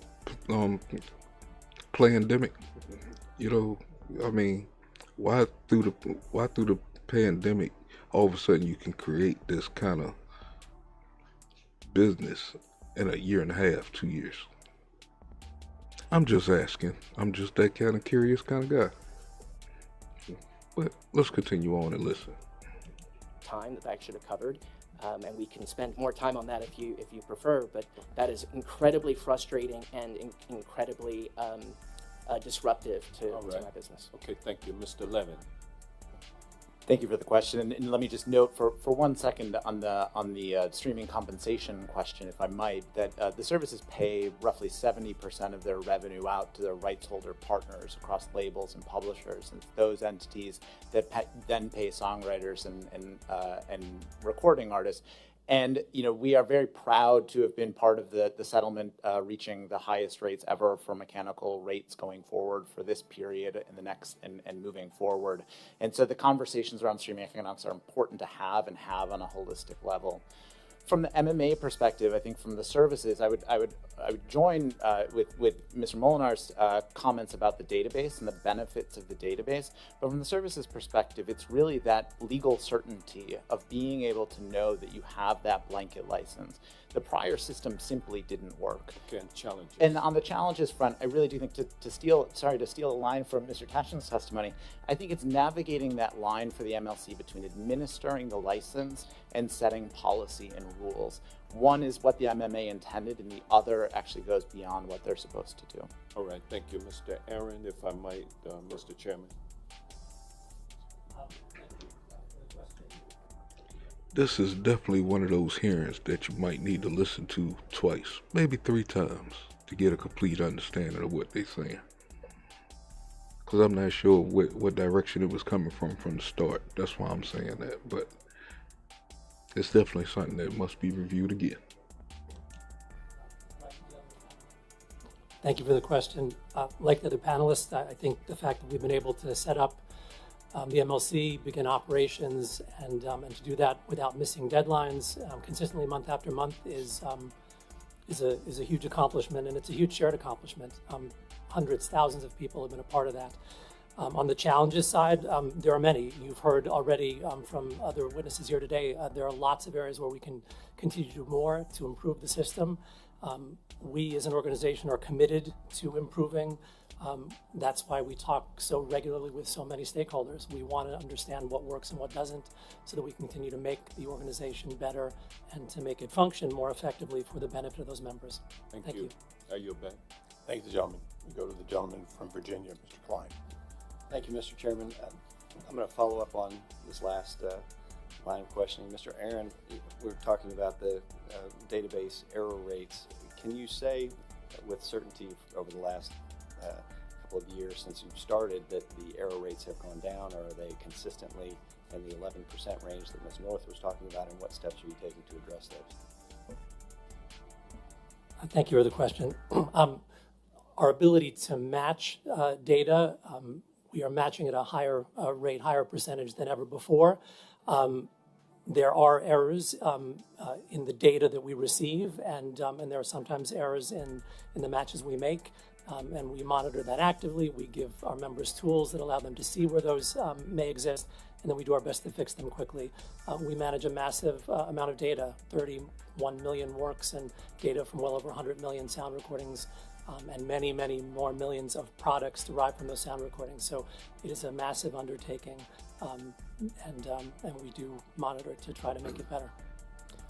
How do you respond to Ms. North's comments about needing to be that gold standard and having to utilize the Canadian system to address problems within our own system?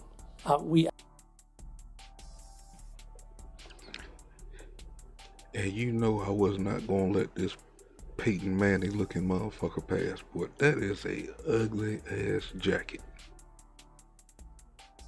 Okay, I just had to get that out. We absolutely aspire to be the gold standard, no doubt, and that is not easy. One of the benefits of making our data so widely available, and we do that not only through the public search, the matching tool, but the bulk data subscription program that the MMA required us to set up Close to 200 organizations around the world now regularly download a full snapshot of all of the ownership data on the music work side that we make available and the sound recording data. So they essentially get all of the information they need to look for errors and then to help people find and act on them. Those companies are using that access to create businesses where they can offer services to other companies that may prefer to utilize those services as opposed to doing it themselves. So organizations like the one that Ms. North mentioned are taking advantage of the very transparency that you sought to create to provide a richer, more vibrant marketplace where people have access to services like that. That is not a negative comment on the MLC. That just means that more people are involved in the process of making the data better, and that is in fact what is happening. Switching gears, I understand that royalty funds may be invested, but have royalty funds actually been used for this purpose? And if so, how will the MLC handle any profits or losses stemming from investments? Royalties are never used to fund our operations. 100% of our operating costs are funded separately by the DSPs through an assessment process. The unpaid royalties that we have accrued, we hold, and we hold them until we are able to pay out the underlying royalties, and then we pay those royalties with interest. The monies that we hold are invested conservatively through institutional financial firms in financial investments intended to deliver the rate of return the statute requires while minimizing risk as much as possible. That is not an easy task, but it is one that we have undertaken. We monitor it carefully. We work with outside fee-based advisors who have no financial benefit in the process either to ensure that we're doing that as effectively as possible. Are the board members participating in that process, in that decision-making process, or is that a decision-making process that you are solely in charge of? No, the board is fully involved in that process. They adopted a policy, an investment policy that guides how we hold those monies, and we update them regularly on our progress, as do the advisors that we've hired. Do you make public that information as well? We have not made public the investment policy because the policy contains not only the parameters that I just described, but also the specific guidance that our advisors have given us on where to invest the money. And they had advised us that it is not good for security purposes or for market manipulation purposes to make public the information about where we're investing the money. Mr. Levin, I understand there's no mechanism other than litigation to resolve conflicts or adjudicate a substantive resolution of disputes. From DEMA's perspective, is there a legislative solution that Congress should be looking to in order to resolve this issue? Thank you for the question. Do you mean disputes as between a service and the MLC? It's a great question. I don't know that there are legislative improvements that need to be undertaken here. I think if there is guidance to the MLC about where there might be policy disputes as between the copyright owners on the one hand and the services on the other hand, or between the publishers and the songwriters, that rather than impose kind of a unilateral decision, that they instead seek guidance from the Copyright Office, which has broad regulatory authority under the MMA explicitly granted to effectuate the purposes of the statute. We think that would help, that the tools are already there to avoid some of that costly litigation, particularly in a scenario where the services are funding the MLC's operations and might find themselves potentially in a litigation where they are paying for both sides of the litigation. That does seem to be contrary to what Congress intended through the MMA. Thank you. I yield back. Thank you. Mr. Nadler. Thank you. My question I'd like to address to as many of the witnesses as can address it in the 5 minutes I have. New technologies like artificial intelligence can present great opportunities for creative industries to innovate, but they also present a set of challenges. Can you talk about how AI and other burgeoning technologies are affecting the music industry, and what do you think Congress can do to address these issues? We'll start with Ms. North. Thank you for the question. I believe that there are tremendous opportunities with AI for creators, for songwriters, for performers, but there also are deep, deep challenges, and there's the threat of decimating their careers. To me, the greatest challenge and maybe opportunity we have right now is to come up with a compensation model that's different from anything that's we've ever seen before. And what I mean, she looked like she indulged in mushrooms and play a guitar. is we all have works and sound recordings that are used in the ingestion to train these machine learning and AI generative tools. We need to make sure that not just the material, the IP, but the creators, that they're going to be paid for any derivative uses or any derivatives that are generated by this technology. Mr. Molyneux? Thank you. I think we need to prioritize human creators as we look at everything. AI is still early days, but it's moving fast. AI training should not be considered fair use, should not be presumptively considered fair use. I saw an operation that had spit out songs in the style of Songwriter Hall of Fame Liz Rose. In order to be able to write like her, the computer must have been fed her songs. That should not go on unlicensed, nor should it be uncompensated to Ms. Rose. We need to make sure that where those examples happen, where that is considered infringement, and we need to preserve this direct licensing market. Thank you, Mr. Levin. Thanks for the question. It's such a massive topic right now, and obviously a top of mind for everyone in the industry. From the DEMA perspective, a lot of our focus is on what happens on the output side, less on the kind of input side of the training models, and ensuring that whatever rules are put into place and developed, that we make clear that there's an important data element to this. We've talked a lot about data on this panel already today, and the music industry has long struggled with metadata challenges. MLC is actually bringing a lot of improvement in that area. But one of the things that we hear talked about sometimes in AI is the idea that services like DEMA's members should somehow differentiate between AI-generated works and other works. I think absent information about what is AI generated, absent information about clear lines as between what truly counts as AI versus what counts as human conversations that we're seeing at the Copyright Office around registrability, all of those things are fundamentally going to necessitate clear information that is available and included within the works as they arrive at the services. I think this is an ongoing conversation in the industry, and it's important that as we move forward that we're very clear about the elements of this massive topic that we're talking about and try to address them serially along that continuum. Thank you, Mr. Tasha. Yeah, I've been using AI.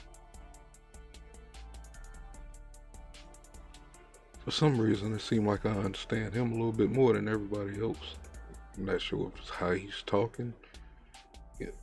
That guy with that blue suit on, not the one on the far side, but the one closer to the screen. For some reason, man, it looked like well, part of his ceiling is starting to miss, as you see in the picture, so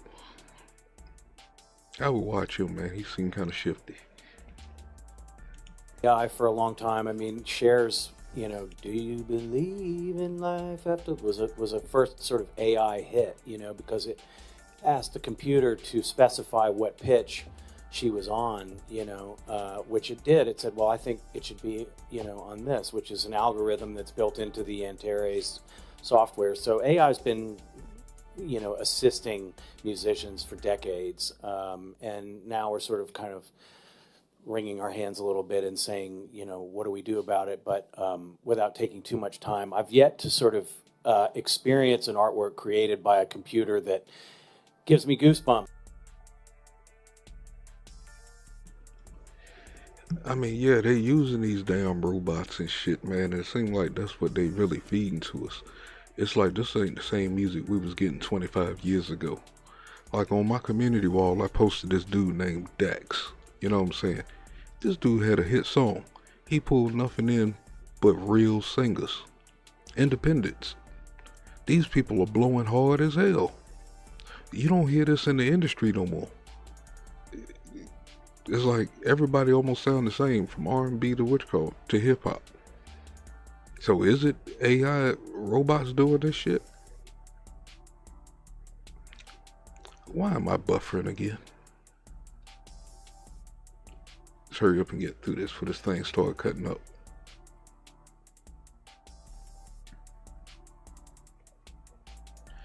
Yeah, he was. Salute, caller. Thank you for coming through.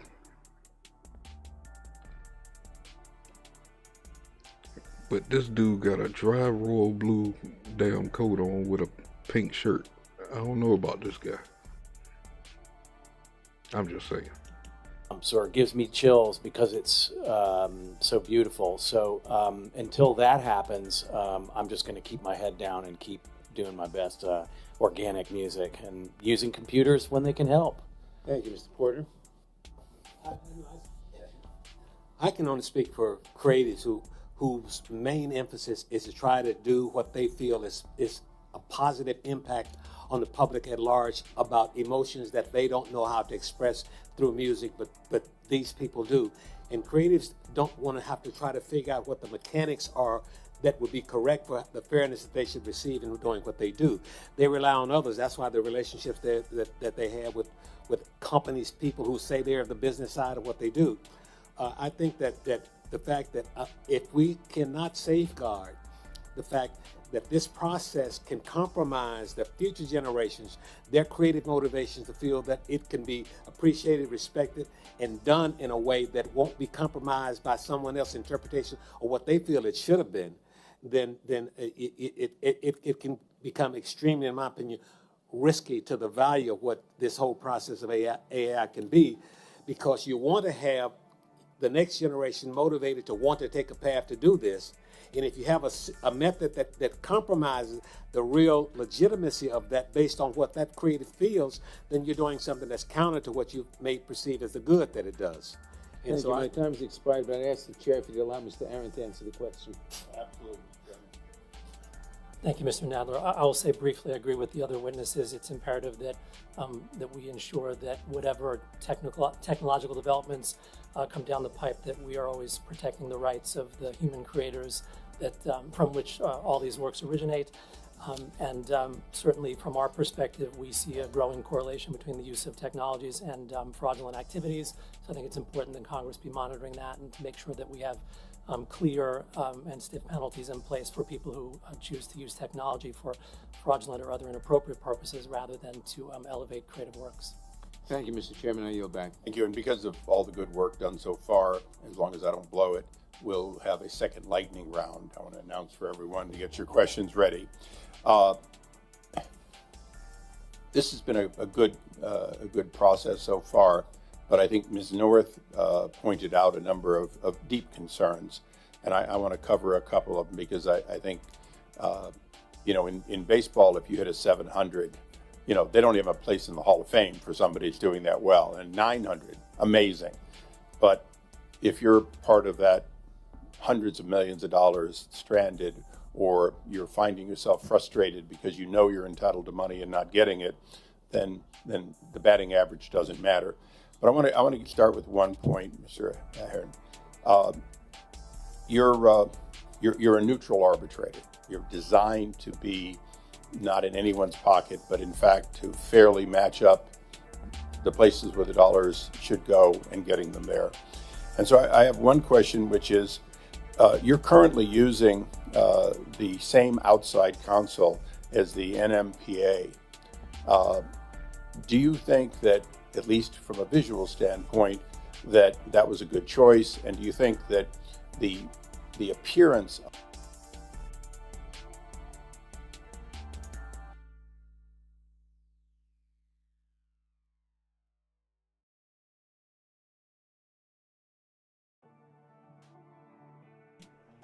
I had paused for a second to let it play catch up. I don't understand why it's buffering and stuff.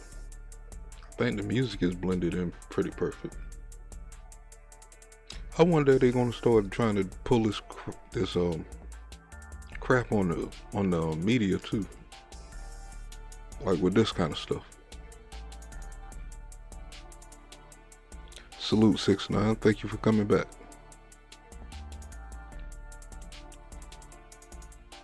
of not being in any one side's pocket needs to be taken further? Thank you for your question. We have relied on outside counsel with strong experience in this area to build the organization. That was imperative. The number of lawyers and law firms that work in this particular part of the business is very small. Outside the lawyers we use, there are a handful of others that the digital services use, so I think it would be very difficult for us to find lawyers with that level of knowledge and experience who were not already aligned with one group of stakeholders. That said, we do strive to implement the MMA in every way to the best of our ability in a way that serves the need of all of our stakeholders. And I constantly talk with the digital services about that. We want this to work for them as well as for all the other rights holders involved. So I think we've done our best to stick toward the middle of that road, recognizing though that there are times, and the MMA does envision that our job is to advocate for the process and to make sure that the digital services are living up to their obligations under the law. So I don't think it's accurate to suggest that we should never be in a situation where we are adverse to the services. I like to think we are helping them meet the very high bar you have set, and we do that in part by being transparent with them about expectations and also making sure that where a few of them are doing things differently from the others, that those outliers come into the fold and perform in the same. Yeah, they trying to normalize this, JC. I mean, and they trying to do it while we're not looking. You know what I'm saying? How many of these hearings and stuff have we really overlooked at the bullshit they was doing?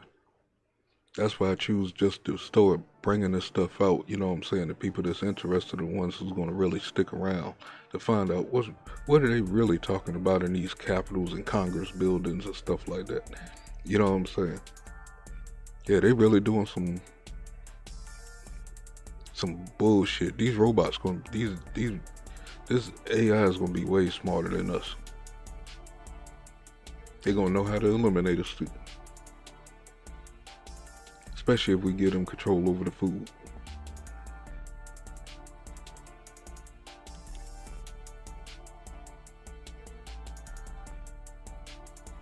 Same way that the other services in the market are performing. Now, Ms. North brought up a point that I'll key in on, and that is that when someone's doing what substantially you're doing, which is database management, the accuracy of a database and the fact that there will be, if we go back 1,000 years to when I was writing software the first time, when the card pops out of that IBM and it says this didn't work and the whole thing shuts down, as fast as you can get it corrected and back in is important. Overwriting rather than showing a pairing error and a resolution process that is communicating back to both parties would seem to be the standard. Ms. North, if I see it correctly, that's not happening. They're not coming back with an error check saying we have a double claim and each of you knowing who the other is and a resolution process, but rather you can be overwritten. Is that correct?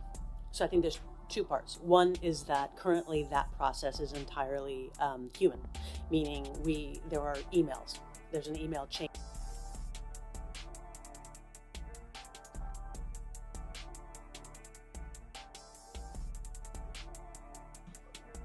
I don't understand why this thing keep buffering. I've got an excellent connection. Next time I'm gonna have this set up a little bit different to where I don't think this will happen so much. I mean, I test ran it all yesterday afternoon, and I ain't get no. Well, I don't know if it got any glitches because I ain't had the studio on. I was just watching, but I did want to pause it because she started talking, and it seemed like she kind of know what she's talking about a little bit. And there's a time frame. There is no actual software. Right, high administrative cost. Correct, but also functionality. And in terms of reducing friction, it takes too long, right? Because we could do it so much faster. But the second thing is, yes, if I have my registration and somebody, which has 30,000 sound recordings, right? And then somebody else comes in with their one sound recording claiming that composition, mine goes into suspense, and that just doesn't make sense. It doesn't make sense. Can you make it make sense here in 30 seconds? I will try. We are in the process of developing a disputes and overclaims module in the portal that will allow members to interact directly in a more systematized way around disputes. That is something that we began developing more than a year ago, but based on the feedback we got from members, we placed the priority on continuing to enhance the matching tool in particular, because that was a tool that members saw as most directly allowing them to improve data for the benefit of higher payments. But we are going to build or complete build and launch this portal hopefully before the end of this year. In terms of the mechanism, if a work has been registered with us for more than, I believe, 90 days and a new registration comes in that is inconsistent with that, we don't automatically override that, and we do give a preference to the registration that's been in place. But Ms. North is correct. We do seek the views of both rights holders in that situation, because we don't automatically know which of those views is correct. And in the case of a song like Unchained Melody that is incredibly popular and is covered tens of thousands of times, that process can be quite challenging. So I do appreciate that Ms. North has some very unique challenges in managing a legacy work like that. Okay, and I'll wait for the second round for myself, and I'll now go back to the gentleman from Wisconsin, Mr. Fitzgerald. Mr. Aaron, I don't think we touched on this. When foreign-owned record labels collect royalties on music when it's played abroad, do artists see their share of the money on that right now? How's that working? If you're talking the sound recording side of the business, you said record labels? Yeah, yeah. right. That's not a part of the business that the MLC is involved in, and I know there are other organizations that work on the sound recording side, like Sound Exchange. They do go and collect sound recording payments for rights holders around the world. They would probably be in a better position to speak to how that works and where there are opportunities to improve it. Okay, very good. Does anybody else have a comment on that? Yeah, Ms. North. I mean, that is completely outside of the realm of the MLC, but I do want to raise AMFA, the American Music Fairness Act, and the opportunity. Currently, we do not, art performers, sound recording owners, do not receive a performing right for terrestrial radio and other broadcasts of the sound recording. We are one of a few territories, like I think Saudi Arabia, that don't have this right. I think it's just Cuba and Iran. Yeah. So because you provided this opportunity, I do have to plug AMFA, and sound recording owners and performers need to have that right. Very good, thank you. Mr. Levin, can you talk about how public performance rights fit into what MMA did and did not do, and what remains to be done to keep music simply affordable for consumers? Thank you for the question. So the MMA did very little in the public performance licensing space. There were some adjustments to how the dispute process can play out at in the rate courts that govern the BMI and ASCAP consent decrees. There was also a provision about should the Department of Justice ever seek to do away with those consent decrees, some notice to Congress. But in general, there was very little kind of at the heart of that licensing system. And it is one where, from the service perspective, it is one of the many rights that we need to, the DEMAS members need to license to operate. And the U.S. is unique in its number of performing rights organizations. I think we're up to about 6 now. And that's not actually generally the way it works around the world. It's also, to kind of actually piggyback on Ms. North's comment, that while there are entities that don't pay for the public performance of sound recordings, essentially anywhere in the United States that publicly performs music, from bars and restaurants to DEMAS members, need licenses from the PROs. So it's certainly a marketplace and a licensing space where it's important to make sure that it's functioning properly. And I know Congressman Fitzgerald and Congressman Issa, along with Representative Ross, you sent a letter last year to the Copyright Office about the potential improvements on transparency in this space. I think that remains an area. Again, we've talked a lot about data. It comes up all the time in the music industry. Every licensee wants to know what they're licensing, every rights holder deserves to get their money efficiently and effectively. And so finding improvements to make licensing more efficient through improved data, I think, is a real area for shared undertaking by the licensees, the PROs, and others. Very. Thank you. Mr. Johnson. Thank you. My last question had to do with successes and challenges. And thank you all for your answers to all of our questions today. I'd like to ask you, as far as our challenges that you noted, what do you see Congress's role being in meeting those challenges? Ms. North. I think the first one is oversight. So we brought up a couple of things. One is there have been unilateral business rules applied regarding issues that are already defined by statute. Section 115 is clear about the derivative works exception. That shouldn't have ever been an issue. We know how public domain works are controlled or not. That should never be an issue. So I think that Congress and the Copyright Office need to pay attention to how the MLC is functioning, and most importantly, create guardrails so that the MLC remains a neutral pass-through entity. That's what it's supposed to be. It is not supposed to be a judge or arbiter. Thank you. Mr. Molinar. Yes, I think in terms of improvements, my comments are less about the MLC, but more about the MLC cannot pay out, and the streaming services cannot pay the royalties if we don't know what the rates are, and if we don't come to some market definition quicker and earlier. So my improvements would be focused on CRB reform and looking where we can support the CRB. I mean, so how did he get paid for creating this thing? They said they created this a year and a half, so how did he get his cut? Because I know he just didn't make this for free. Is all the money going to him now? I'm just asking. The system, whether that is more funds or more resources for them so that we can have these decisions for our rates timelier and smoother and quicker for the entire process. Thank you. Mr. Levin. Just to follow up on Mr. Molinar's comment, the great news is that because of the settlement reached last year, the rates are set for 2023 and going forward, which allows for, I think, a more robust conversation about whether and where improvements might be needed in the CRB process. In terms of the challenges that we see with the MLC, I think that oversight and ongoing engagement from Congress around the MMA and the MLC's operations, as well as from the Copyright Office, are vital. This hearing is an incredible opportunity to talk about it, to check in, to hear about the incredible progress, and to also identify where challenges exist. And so I hope this is not the last time that this committee continues to engage with this, whether it's in a hearing or otherwise. I think the MLC exists solely as a creature of the Music Modernization Act and solely to effectuate the license that was created in that. And so ongoing engagement is vital. Thank you, Mr. Aaron.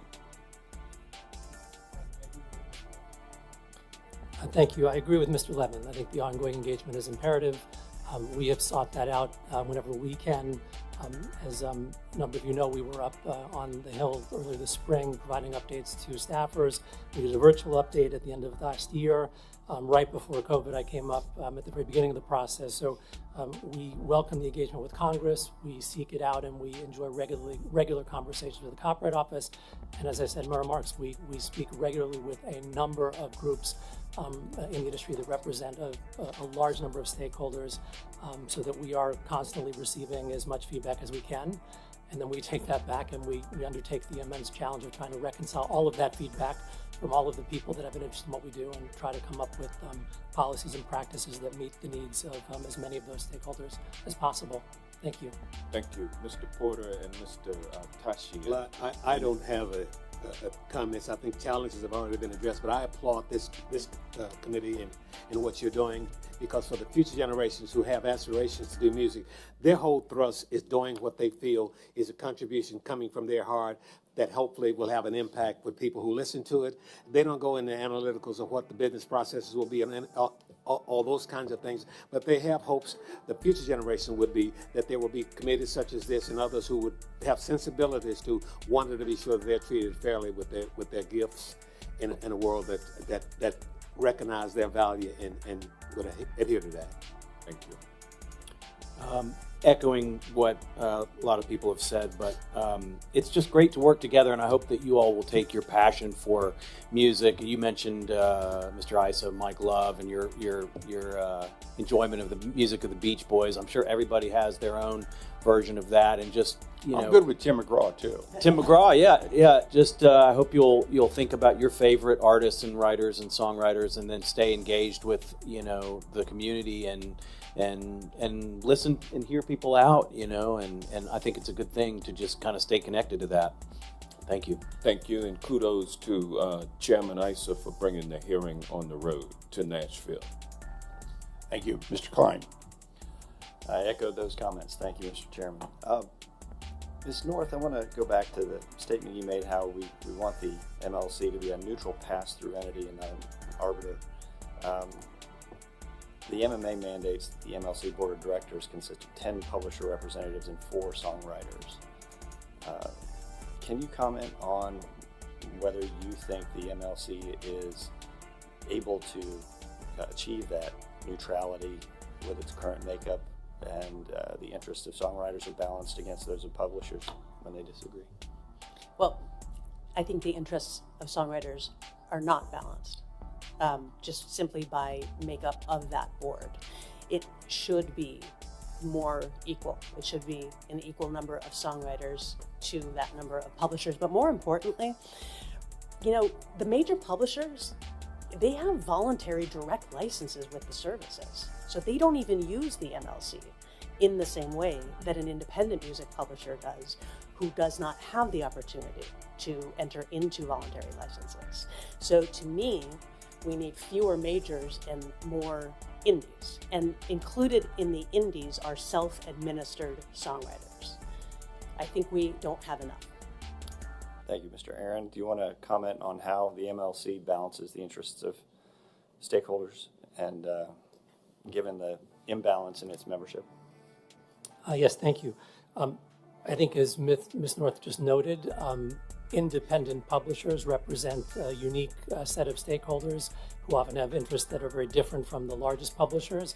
And so our board is in reality divided among those 3 stakeholder groups. We have representatives of songwriters, independent publishers, and the larger publishers. In that respect, I think we hear from all 3 of those stakeholder groups, and I do think the views. Man, those people behind him at the back door looking at him like, oh, he hurried the hell up so we can get out of here. They ready to roll, boy. Dude already got his shirt unbuttoned, boy. They ready to hit the damn happy hour. That we receive from those Didn't reps, do no damn work today. And represent effectively the interests of those 3 groups. I also would just note that the amount of royalties flowing through direct licenses now is only a few $1 million each month. It's dropped dramatically since the first distribution we did. So very little of the royalties that we administer flow through direct licenses. The overwhelming amount of royalties flow directly through the MLC. Several of the largest DSPs ended the practice of entering into voluntary licenses when the MLC began operation. So again, voluntary licenses are a very small part of what we do today. All right, let's talk about termination rights. Can you explain the MLC stance on termination rights and the payment of royalties to a publisher after its rights are terminated by the songwriter? As of today, we are holding royalties pending the outcome of the Copyright Office's rulemaking process, so that's where we stand at this moment. And what has the MLC done now that the Copyright Office issued its proposed rule contradicting the MLC's view? And what are MLC's plans with respect to getting involved with the copyright? Man, that dude's jacket looked like a family reunion tablecloth. Copyright Office's process for issuing the final rule. The Copyright Office didn't contradict our rules so much as it weighed in and offered a proposed rule that would clarify what previously the law had not clarified, which was the answer to the ultimate question. And in doing so, we recognized that that the best thing for us to do right now is to hold monies pending that outcome. We participate in the process. Our only view in participating in the process now is to... I believe so, D-Sizzle. That's what I was getting from it. That's why I started intervening. When they was talking, I was like, that's why I slowed the video down. I ain't running at my normal 1.25. You know what I'm saying? I was like, hold on, what the hell are they saying? And then the little chubby dude with the blue suit on, I said, watch him carefully. That's why I was like, this is something that might need to be reviewed 2 or 3 times to understand what they're trying to say. Because that dude with the blue jacket, they don't know how much money to charge and all this stuff, but how in the hell you create the company? And how much did you make? Somebody's paying somebody for you to create this motherfucker. So where's all the money you going for the music that you do have and collected? You know what I'm saying? Some more bullshit. Another messed up company in the music industry stealing wealth from the artist, the way it sounds to me. And it sounds like a lot of DJs might get screwed in this shit too, if they talking how they talking. That's why I was like, I might have to sit back and listen to this again for myself. This happened probably. They said it was 10 o'clock this morning. I didn't catch it. I actually missed it, and it was on another channel. So this is recently new here. So I'm not sure exactly, but I think it is what you're saying, though, D-Sizzle. And JC seems to agree. Yeah, man, they pimping, dog. They pimping. To ensure that the office has the operational perspective that we can provide, so that whatever rule they ultimately issue, we can effectively implement it. And the Copyright Office has issued a notice of inquiry regarding when late fees are triggered for payments by DSPs. What is the MLC's position with respect to whether late fees should be paid when a DSP's estimated royalty payments turn out to be short, and how did the MLC go about deciding that? Our view is that late fees should be paid, and we base that in part on the... Matter of fact, that's ain't a commercial about some of this stuff right here on YouTube. Just before show it started, one of these commercials popped up, and it sounds like they might be tricking artists, where the artist might be thinking that this is a good thing, but if you don't read the small script, you could be getting got. I'm just saying. The fact that there are digital services that have already been paying late fees on that basis. So again, this is an area where we've provided a perspective of what the current practices are and our belief for how those practices should be normalized so that all DSPs are adhering to a consistent standard. I yield back. Thanks, gentlemen. Mr. Nadler. Thank you, Mr. Chairman.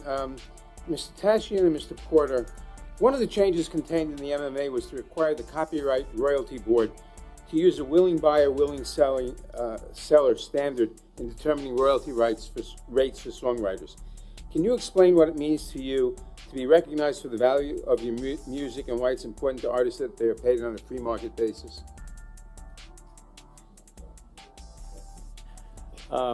You know, this landscape's changing all the time.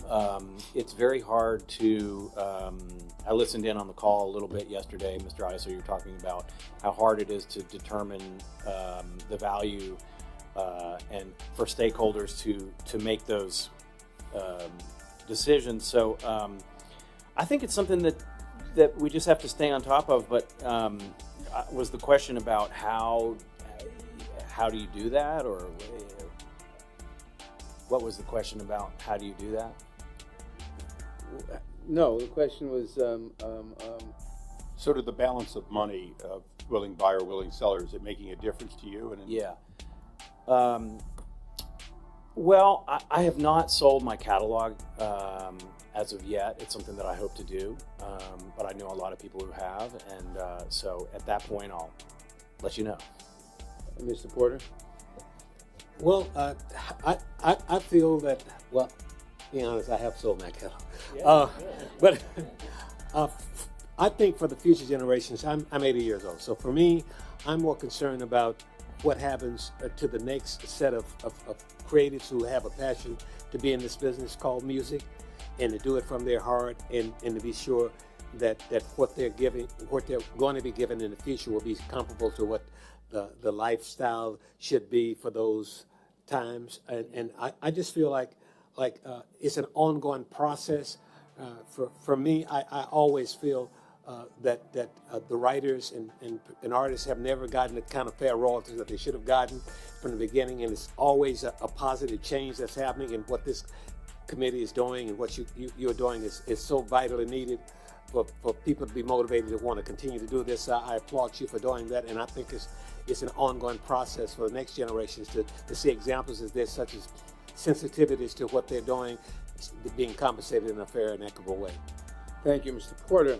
The Classics Act, which provided protection under the federal copyright laws to music recorded prior to 1972, is an important component of the MMA, obviously. Can you talk about the impact this provision has had on legacy artists, and has it made a difference in your ability to be fairly compensated for your work? Without a doubt. I know of Sam Moore, who is an artist that I've worked with, he and Dave, and I know his feelings about, and I know Chairman Isis and others, he has made this point known. I hear from his wife. I can understand. But it's just so important that artists who, years ago, I remember years ago, artists were happy to be the stars singing up on the stage, and they didn't realize that the songwriter was getting a royalties, and royalties would happen when someone else would record the song in an ongoing way. That was a plus for the writer whose name was in small print on the record. They wanted to continue to do that. But if you're going to do this, you want to be sure that everybody is fairly treated fairly. And prior to 72, that was not the case. And the fact that so many artists have suffered because of that, and this is a means of correcting and making some amends to make a positive change for that in what you've done. It has to be a better feeling. And certainly people want it in an only 5 years, but people want it in an ongoing way to see what it's going to do for those people that are still around to appreciate it, and certainly for the estates that they'll be able to evaluate it. But it has been such a suffering of talents for many years prior to this happening that I applaud you for taking a step. Thank you, Mr. Aaron. The MLC is responsible for distributing statutory royalties at rates that are set by the Copyright Royalty Board. Can you discuss the importance of those rate determinations being made on a timely basis? Thank you. So, is it good for the industry artists and not good for the independent? Because he seemed pretty happy, you know what I'm saying, for the industry and the what's called, the people in the past. But as far as today's artists that's independent, that's doing their own thing to protect themselves, or if they salute Nene Nicole, thank you for joining. Are they screwing the independent if they get involved with these kind of publishers?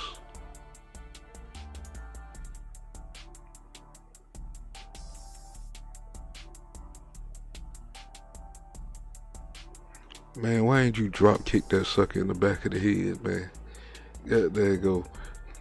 That's one dude I don't like. I put him in the top 10. I don't like. I should have drop kicked him. Get the picture though. Definitely get the picture. But after the picture, you should have drop kicked him. Man. Do it for the people, man. Do it for the people. There you go. But yeah, this looks like a bad deal for the independent who might not have no choice but to get involved if they want to get protected. But like I said, I might have to listen to this again to get a full scope of what this is and what they're talking about, and do affect the little people smaller than that. You know what I'm saying? We always get little copyright warnings and stuff about music and things like that, which I should just jam out on GP, goddammit. I might rock out later on. I might. Not sure. For the question, Mr. Nadler, it's imperative. Quite simply, we can't pay out royalties correctly, if at all, if we don't have the rates. It is a fundamental component to the process. So the lack of finality around the rates for the 5 years leading up to the launch of the MLC and the blanket license has been incredibly challenging. We will spend hundreds of thousands of dollars and countless hours of time putting together processes that we will need in order to reconcile the rates when they're finalized with the work that we've already done. And I hope that we don't have to do that again. So it's imperative. Thank you. My time has expired. I yield back. Thank you. Mr. Klein, you had a follow-up of one of your questions. Well, I just wanted to give Mr. Levin the opportunity to respond to Mr. Aaron's comments. Sorry. Mr. Levin, do you want to respond to the question I asked Mr. Aaron about late fees? Yeah. Yes, I'd be happy to. Thank you. I think at heart, this is a great example of what exactly I've been talking about the MLC seeking guidance from the Copyright Office rather than imposing a view. While I think Mr. Aaron raised the point that some services have paid late fees, that actually doesn't answer the question of whether the statute and the regulations require them. And the publishers and songwriter advocates are fully within their rights and prerogative to raise those concerns to the Copyright Office and argue for a position. I know some members of this committee, including yourself, have weighed in with the Copyright Office on the substance of the issue. But what we actually saw in that scenario was MLC submitting comments that were essentially identical to the comments submitted by the publishers, which doesn't actually add, I think, value to the conversation necessarily. To the extent there are operational questions about how to actually facilitate late fee payments, make sure those payments go through, that seems squarely within the MLC's wheelhouse. But on the actual substance of what the statute requires, that's something that the office actually does have the authority to weigh in on and engage with the stakeholders on, and for the MLC to subsequently operationalize. Thank you. Okay, now a couple closing questions from me. Ms. North, you opened up by talking about the fact that the PROs are outside the original legislation.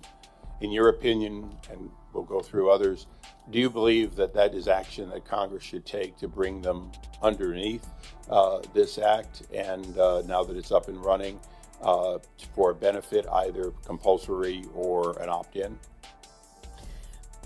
That is such a difficult question. I saved the best for last. So here's what I think. Mr. Fitzgerald had asked about whether including information about the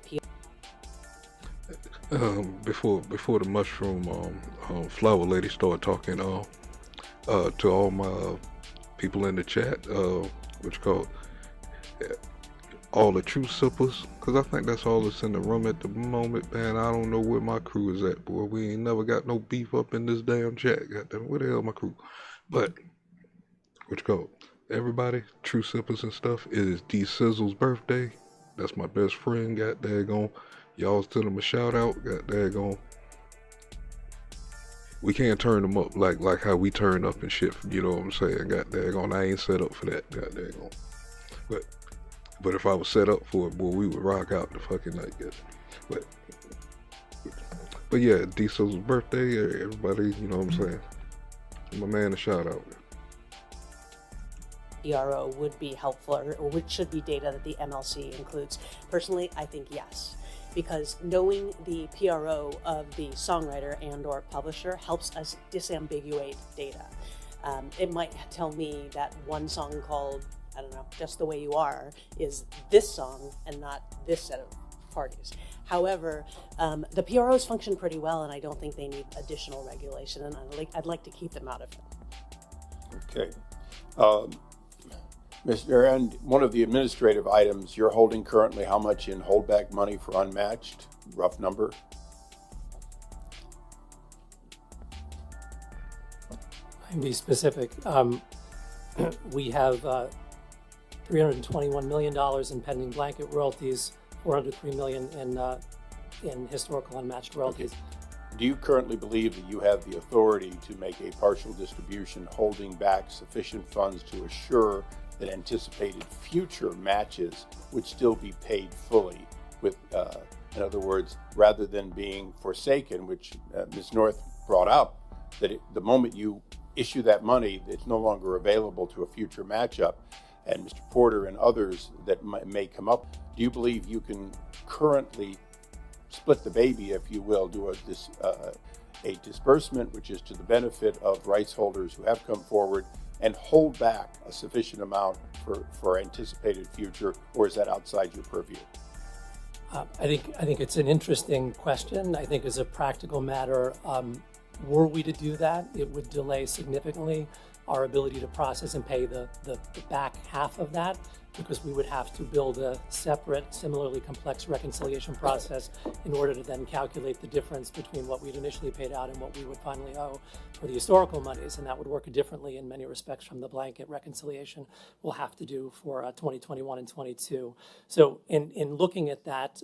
So it's fair to say that the Act did not give you specific guidance, which would be the reason you wouldn't be able to split it and do a future one as though you were starting again. I think it's fair to say that the MMA did not contemplate this possibility because, of course, at that time it was past the appeals. We thought you'd be perfect and match every single song. That's the way it is in Congress. Well, the CRB process that we've alluded to before was 5 years earlier, and so...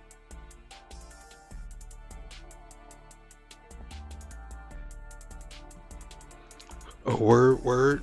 What you call it? Hey, D-Sizzle, man, yeah, we need to talk, man. I need one of those cars, man. I need one of those cars ASAP, dog. Got that going, but I'll holler at you on that. You know what I'm saying? Goddamn, if I don't get back live or talk to you today, you know what I'm saying? I wish you a happy birthday. Have fun out there. Beware of border jumpers. These motherfuckers is crazy in our country, man. Goddamn, watch your back all the time. But I know you strapped. But goddamn, just, you know what I'm saying? Be safe out there, cuz. You know what I mean? And enjoy your birthday. Win some money, dog. Win some money, boy. You on your way to Vegas. I don't think we knew, any of us knew that we would be where we are today back then. And of course, for us, we have been doing a significant amount of work on all of the historical royalties since we received that data. So at this point, sitting here today, what I believe is the best course is for us to allow the Office of the CRB to finalize the rates, something that we believe is imminent, for the services to then deliver the revised data, and then we can begin paying out all of the matched royalties accurately, hopefully first thing in 2024. And the CRB has rulemaking authority. Do you believe that you have superior, concurrent, or simply separate rulemaking authority under the Act? The MLC? Yes. We're not a rulemaking body. But you've been making rules, and that's been Ms. North's complaint, is that you haven't sought the CRB, which does have rulemaking authority, to make those decisions. No question at all. What you've been making, it looks a lot like rules. With respect, I think we have put in place policies that describe our operations, and we have sought from the Copyright Office guidance where we think the Copyright Office would be in the best position to weigh in. I think it's the Copyright Office's role to ultimately issue regulations that answer questions of policy, and they have done so to their great credit in a myriad of ways in also a relatively short period of time. So we consult regularly with the Copyright Office. I think they're the primary place where we would look for that guidance where we need it, and we do. Do you believe you have authority under the Act to issue late fees?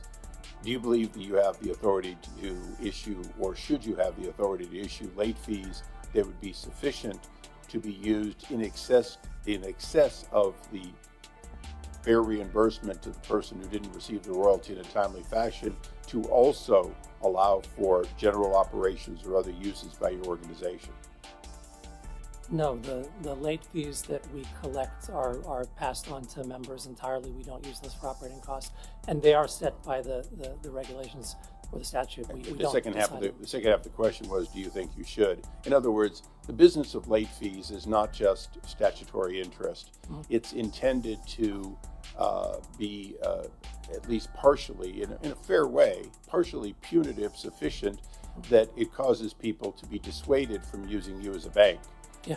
If you don't have that authority to collect essentially an amount in excess, is that something you would like the authority? You know, one of the reasons we're out here is to look for ways that we can enhance compliance, enhance the percentage of matchups, and of course, when you're talking about revenue sufficient to be able to do your job better, we're also looking at it not coming out of necessarily the hide of the good behavior individuals, but perhaps revenue that would allow you to innovate in the long run, service your beneficiaries better.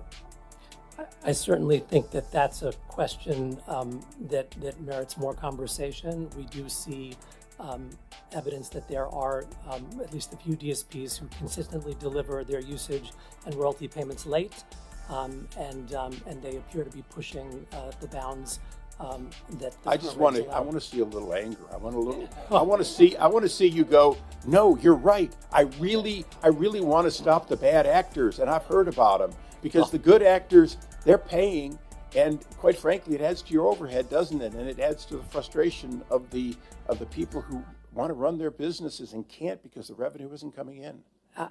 Absolutely, 100%. So if Congress or the Copyright Office would like to give us more tools to ensure compliance, we would gratefully accept them and use them with the passion and vigor that you just expressed. Okay. Well, I'm going to, we have 1 minute left, and I'm going to take a privilege. Mr. Porter, you're the senior member here. I'm kind of one of the senior members here. Tell me, if you could ask us to go away with one more thing that we should go work on. So basically, they just sit back in these rooms all damn day and think of ways,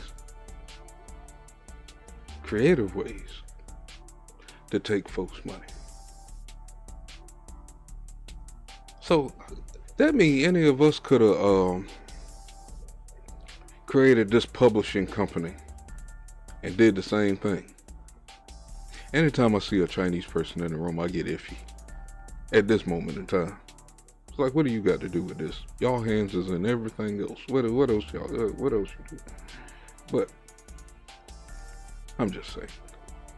But any of us could have came up with this idea and really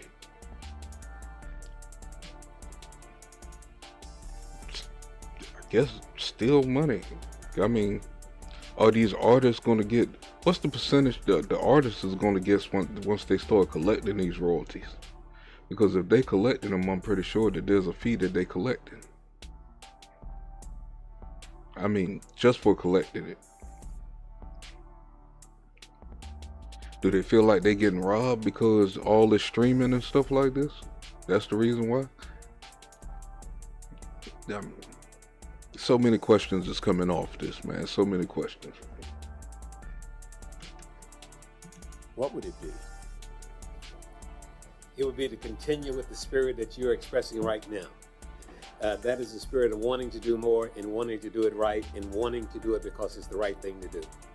That would be all I can say, sir. Well, with that, we stand adjourned.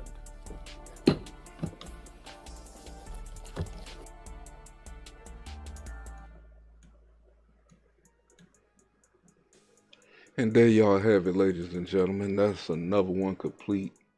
That was the Modernization Act, and sound like they got a good way to get money off of old music. Somebody created it. I'm not sure his true role playing in it. This dude got a smirk on his face here at the end of it. You know what I'm saying? Look at that smirk on his face. Yeah, there you go. It's like they don't came up with some genius shit. We'll just collect a couple more 100,000 and still don't pay the royalties out correctly to the people it should be. That's the way it sounds to me. I mean, if I'm wrong, you know what I'm saying, educate me with some respect down in the comments, you know what I'm saying. Some of these comment people, boy, they be tripping, boy, how they come off and shit, you know what I'm saying. It's like, you know who the fuck you talking to? Yeah, man. I try to keep my temper at a certain level up here, you know. But some of these people who comment, like, okay, all you had to do is put your opinion, either I'm agree or not, if it's worth commenting back, you know what I'm saying, to start a quick conversation. I mean, cool.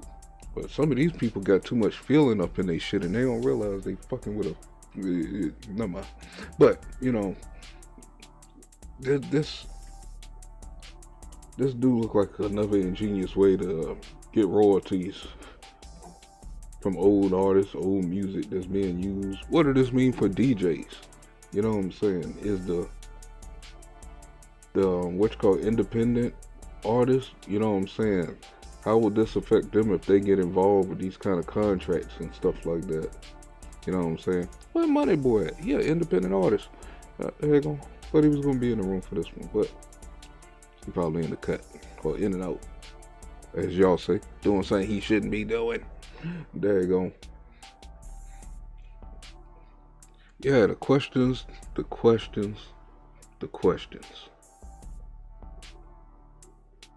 You know what I'm saying? And I'm not sure if they just passed this act or is this just, you know what I'm saying, something they bring it to the forefront. You know what I'm saying?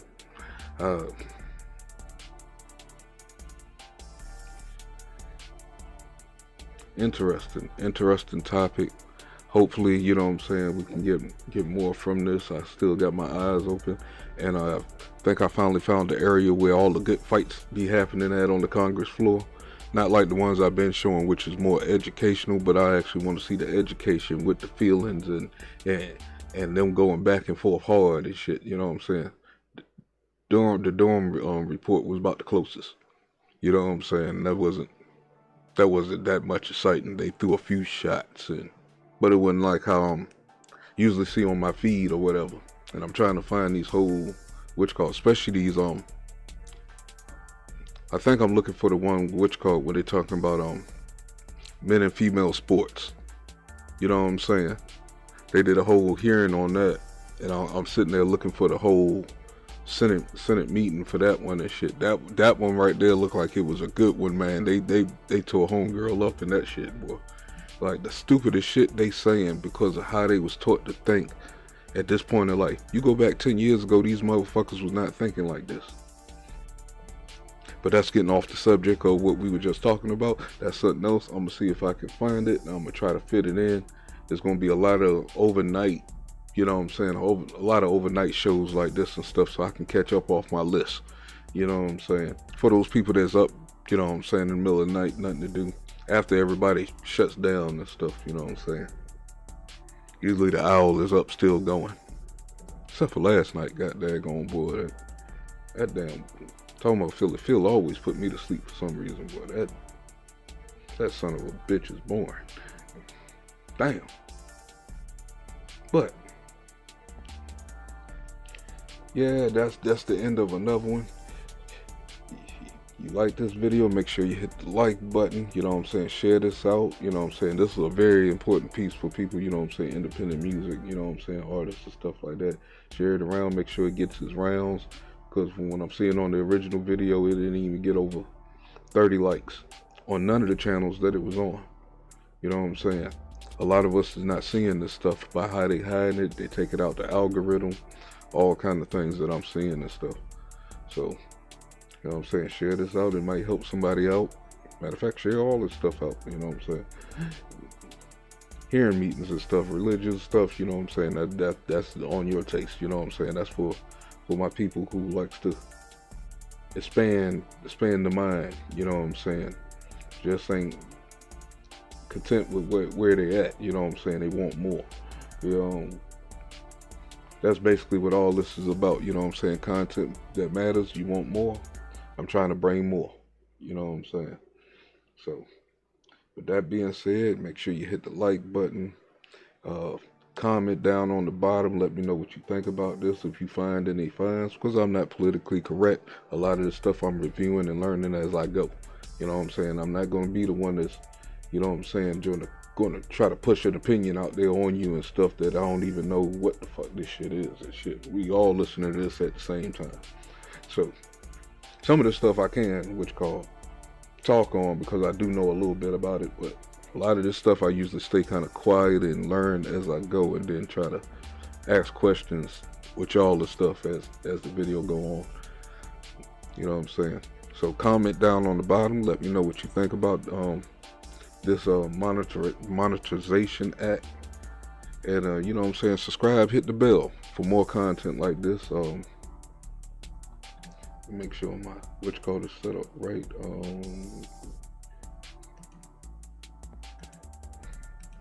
know what I'm saying? If you enjoy this kind of content and you want to help donate to keep this kind of content going, get better equipment and stuff like that, you know what I'm saying?